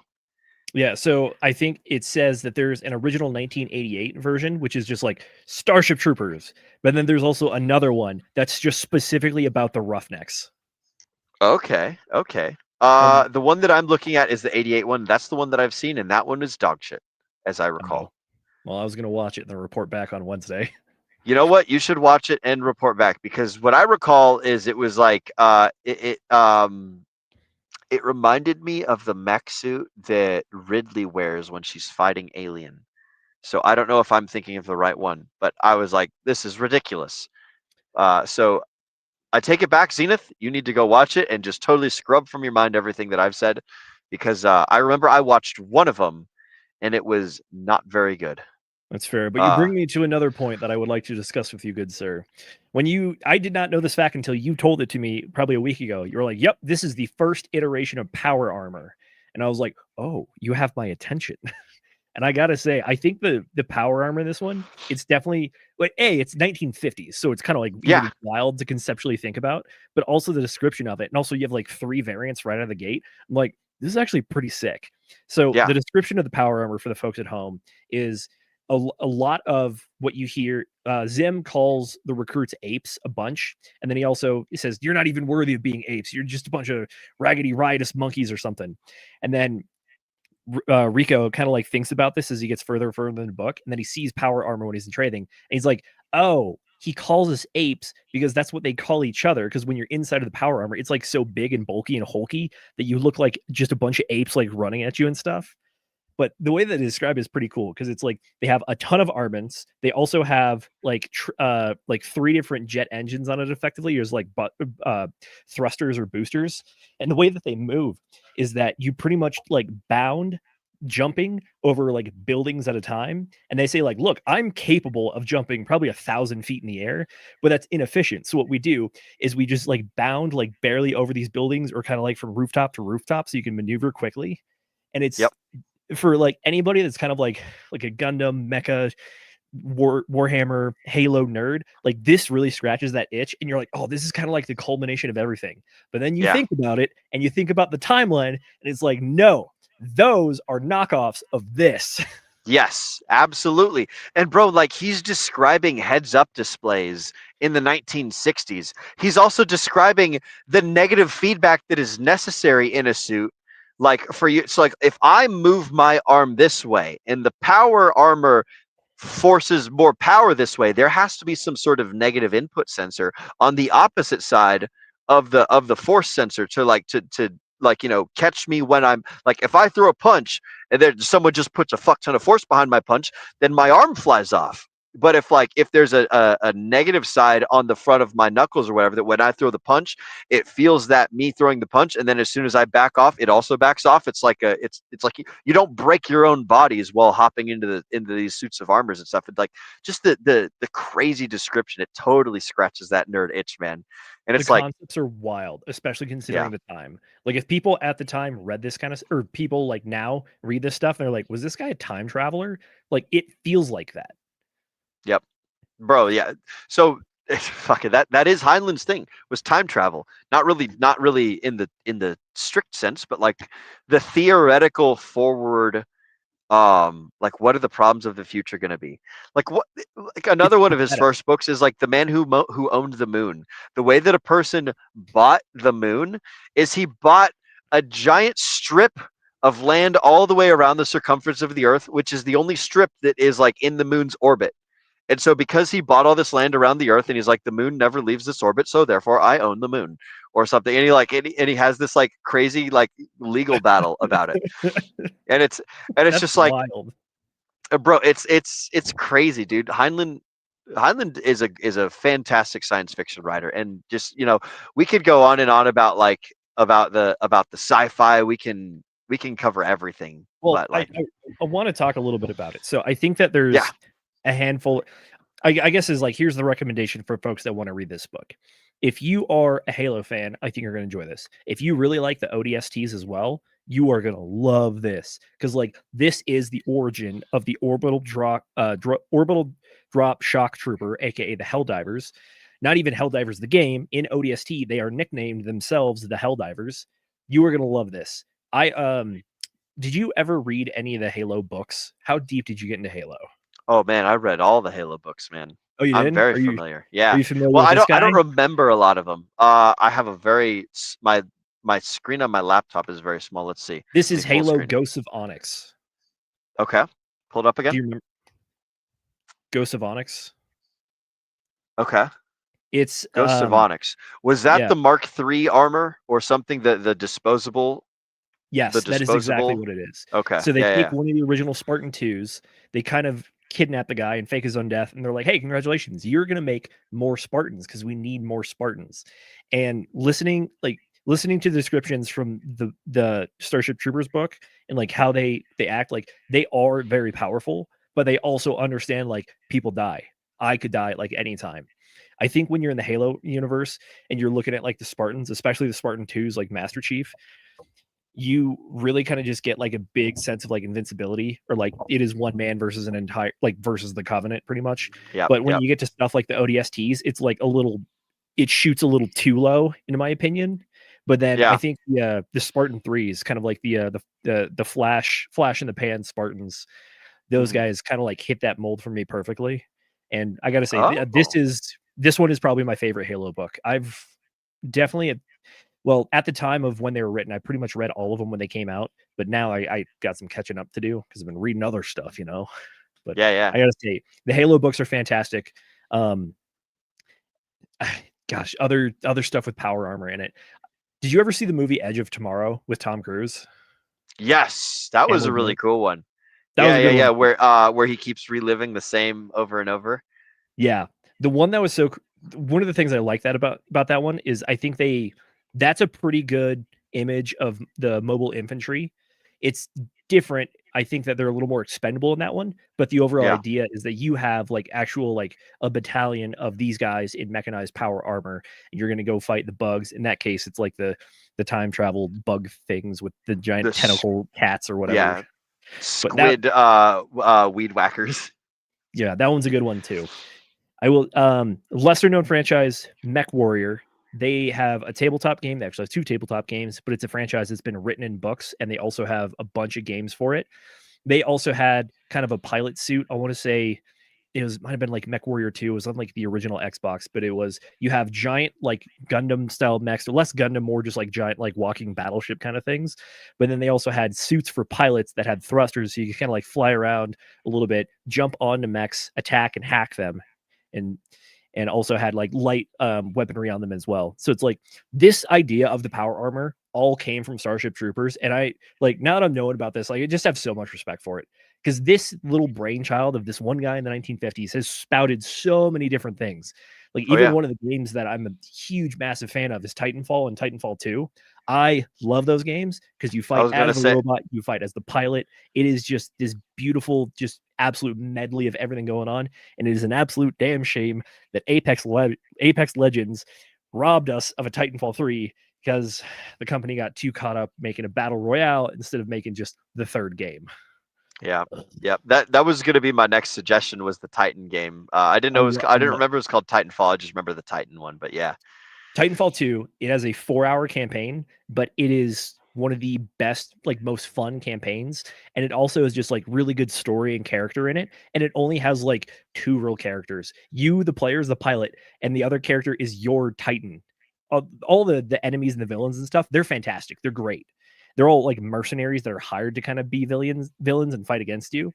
And it's fun to kind of see like the interplay with that as well. Like the final mission kind of ends with like the villain. He is a mercenary, and you kind of like do fight until your mission is accomplished, and then his mission is also accomplished, but you're kind of like left almost to die. And the guy's like, well, job's done. Maybe I'll see you later, kid. Peace. And then just dips as you I don't know. Adios, amigo.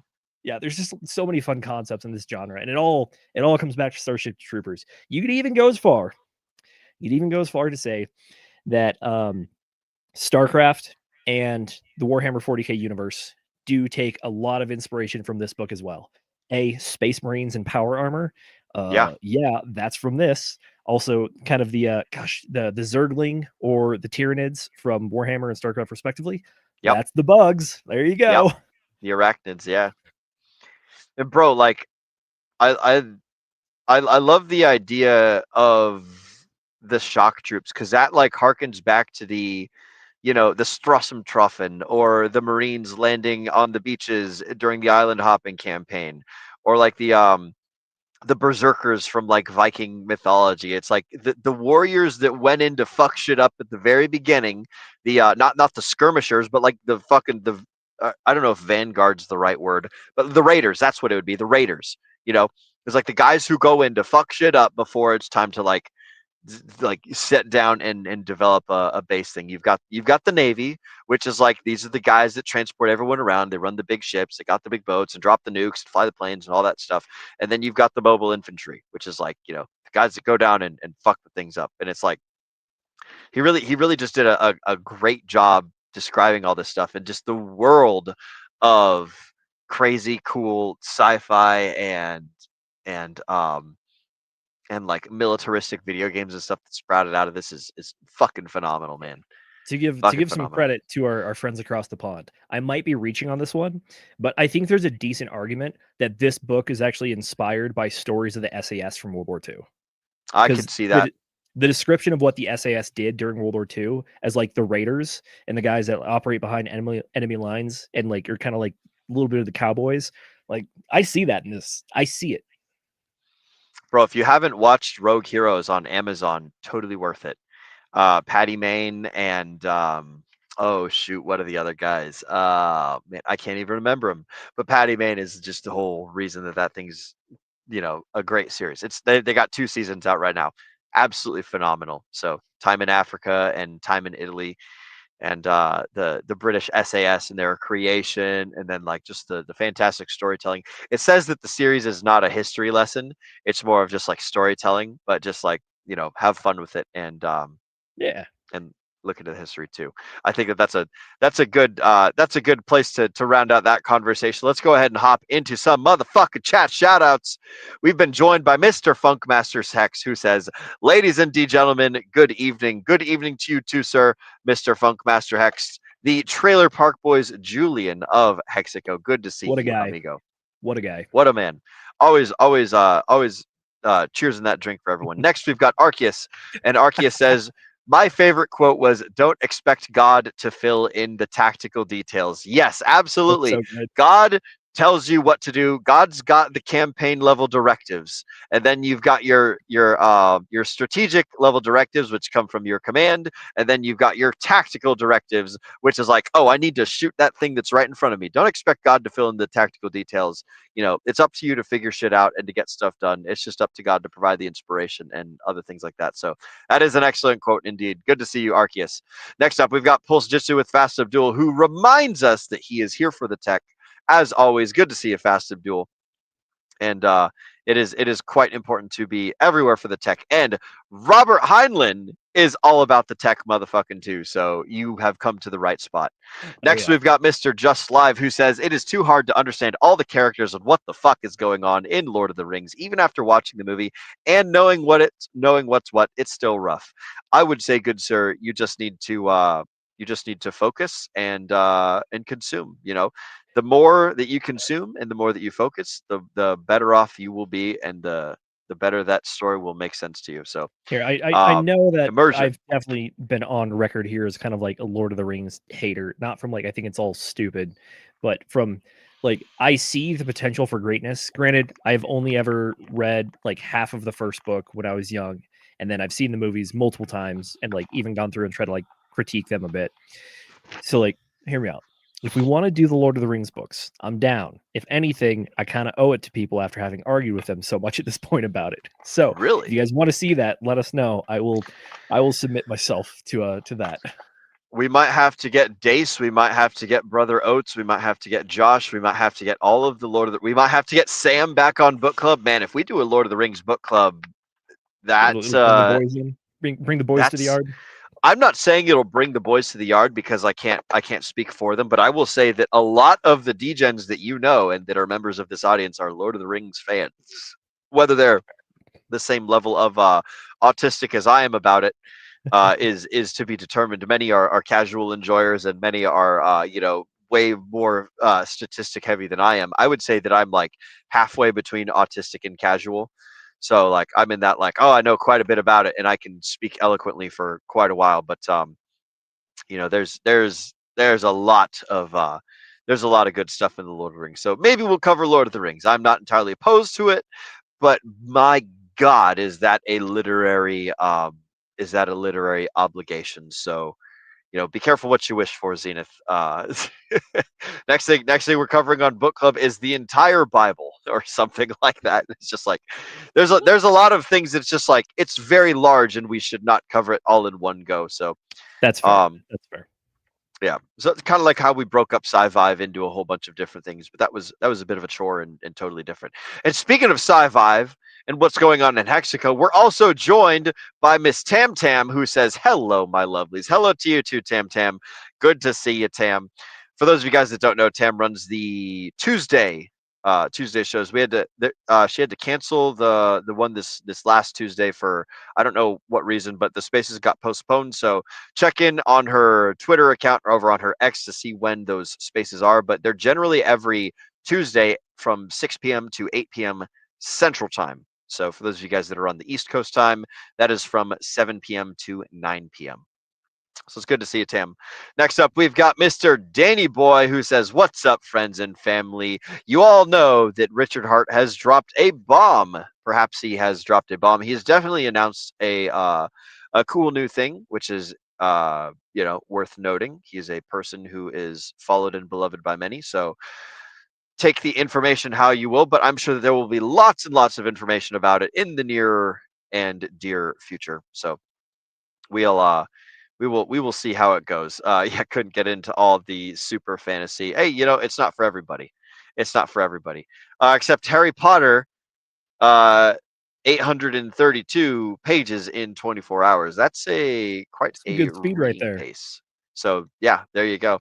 Oh, we've got Danny Boy, also a fan of the Lord of the Rings, autistically casual. That's good. And he brings up a good point. Bible stories be good. There's a lot of great stories in the Bible, and there's a lot of good like advice and stuff. I see the Bible as more of like a general guidelines on how a society can function pretty darn well. It's kind of like a I don't want to say like the Georgia Guidestones or the Hitchhiker's Guide to the Galaxy or something like that, but I would say that the Bible fits in a pretty good category as far as like storytelling and lessons and stuff. And then the beginning of the Old Testament is basically just a whole bunch of genealogy. Yes, I believe the book of Numbers and Deuteronomy are basically just like, oh yes, and this person had this kid, and this person had this kid. So we're just basically posting up the family tree in this widely widely recorded thingamajigger. So I want to say Genesis is one of the books that does that a lot, because they get to Abraham or Abram, and then they give you a giant lineage of him. And then when they also first build the ark, it is like, it's legitimately like 4 or 5 pages of just like construction details of the ark and all the stuff that accompanies it. Like literal like construction details of like, this rod is so long with this large of a head at the top carrying this sort of embellishment. It's like, oh my gosh, okay. Yeah, it's like Robert Heinlein describing the negative feedback parts of the suit. So there you go. Well, the Bible is basically the original version of Starship Troopers, because Noah describing how to build an ark, and Heinlein describing how the reflector works and how you can chin the different commands inside your helmet, because you can't move your fingers to scratch itches and stuff. That was another interesting part of the book, is when he talks about like, yeah, when you're in the power armor suit, you can't scratch where it itches because you're covered in 200 or 2,000 tons of or 2,000 pounds of steel. So congratulations, you got an itch on your body. You can't touch it because your entire body is covered in big metal suit. So good luck scratching where it itches, boy. But that speaking of good luck, that concludes the chat shoutouts. Mr. Zenith, is there anything that we've forgotten with this fantastic book, Starship Troopers, before we wind the show down? Last thoughts and last call for alcohol. What do you think, broski? Last call for booze. Mhm. I really, really enjoyed this book. It was fun for me through and through, and I think it's definitely appealed more to my current self, as opposed to like a younger version who was less interested in more of the kind of like the philosophical like thinking points and stuff.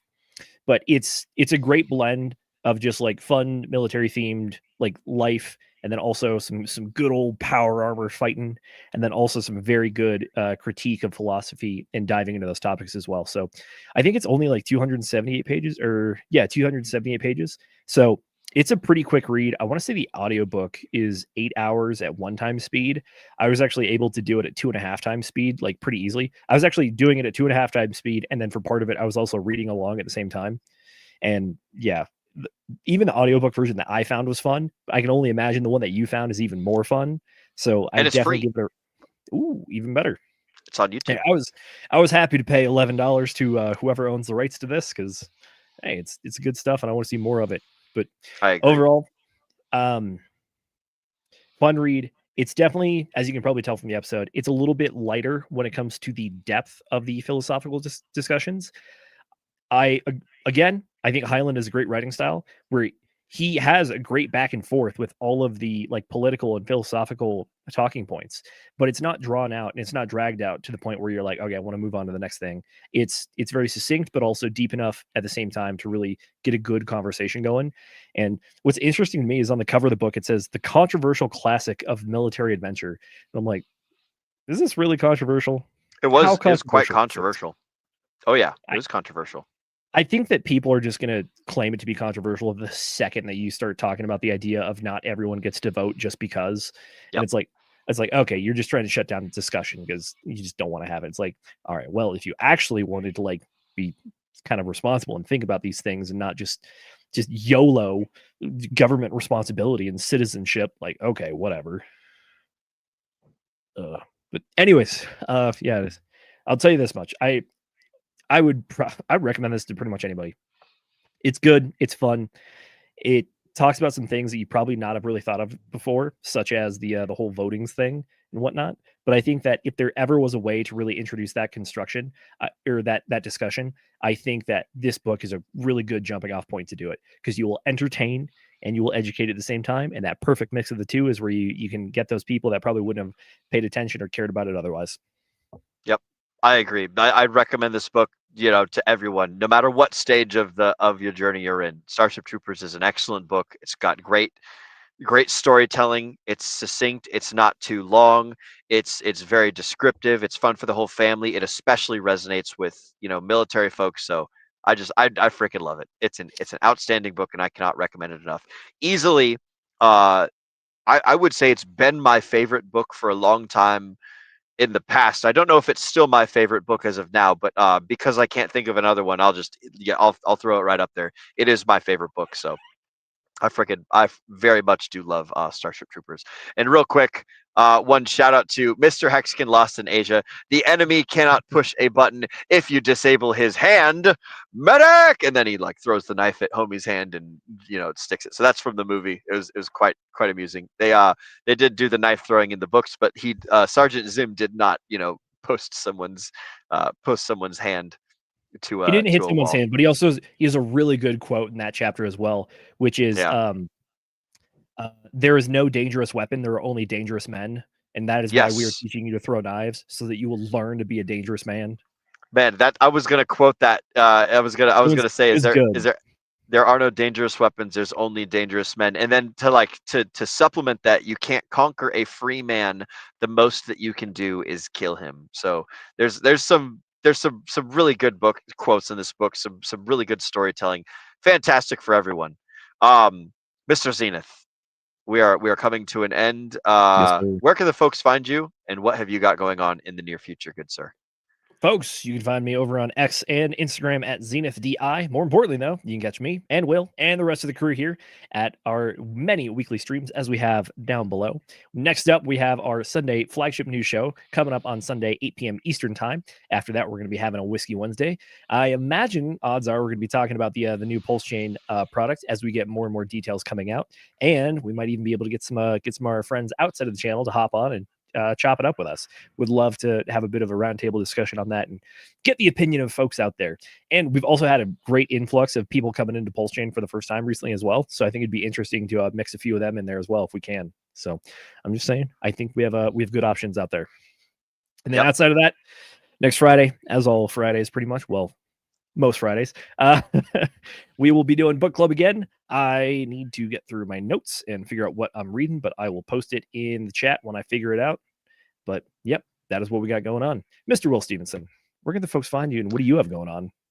The folks can find me at, oh goodness, it's asking me to share. I accidentally clicked the StreamYard share link thing, so it's giving me that good stuff there. But the folks can find me in Chicago, Illinois, coming soon to a theater near you. And by theater, I mean Medieval Times. Myself, Pesky Girl has put on a fantastic Hexagon meetup over in Chicago, Illinois. It is tomorrow at Medieval Times in Chicago, Illinois.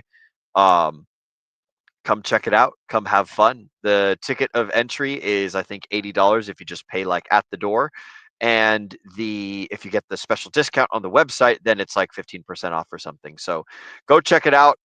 Go to her Twitter or to mine, or go to t.me/hex_meetup. Go to the Chicago tab, and you can find all the details in there. But yeah, Chicago, Illinois, Medieval Times tomorrow. I think 6:45 p.m. is when we meet up outside the doors and chit chat and have fun. So we'll see you all there if you're hanging out. And that's what we've got going on for me.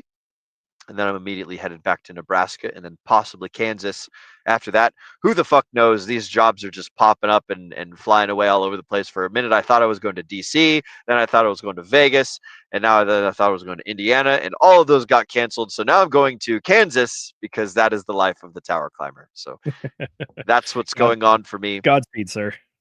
Yes, it is a fun and fancy-free lifestyle. Reminder, everybody, every Wednesday, Friday, and Sunday, starting at 8 p.m. Eastern, the Degen Roundtable goes live, just as Zenith was saying. So come back here, get some more. We'll have some fun, awesome times. And I want to thank you all for spending your valuable time with us here on the Degen Roundtable. As Agent Jay often says, we know that time is your most valuable asset, and we appreciate you investing it right here with us. Ladies and gentlemen, my name is Will Stevenson, but more importantly, you have been watching the Degen Roundtable. I'm the producer, so I'm going to go ahead and get my trigger finger ready because it's time to remind all the folks at home to remember that service guarantees citizenship. So, Degen responsibly.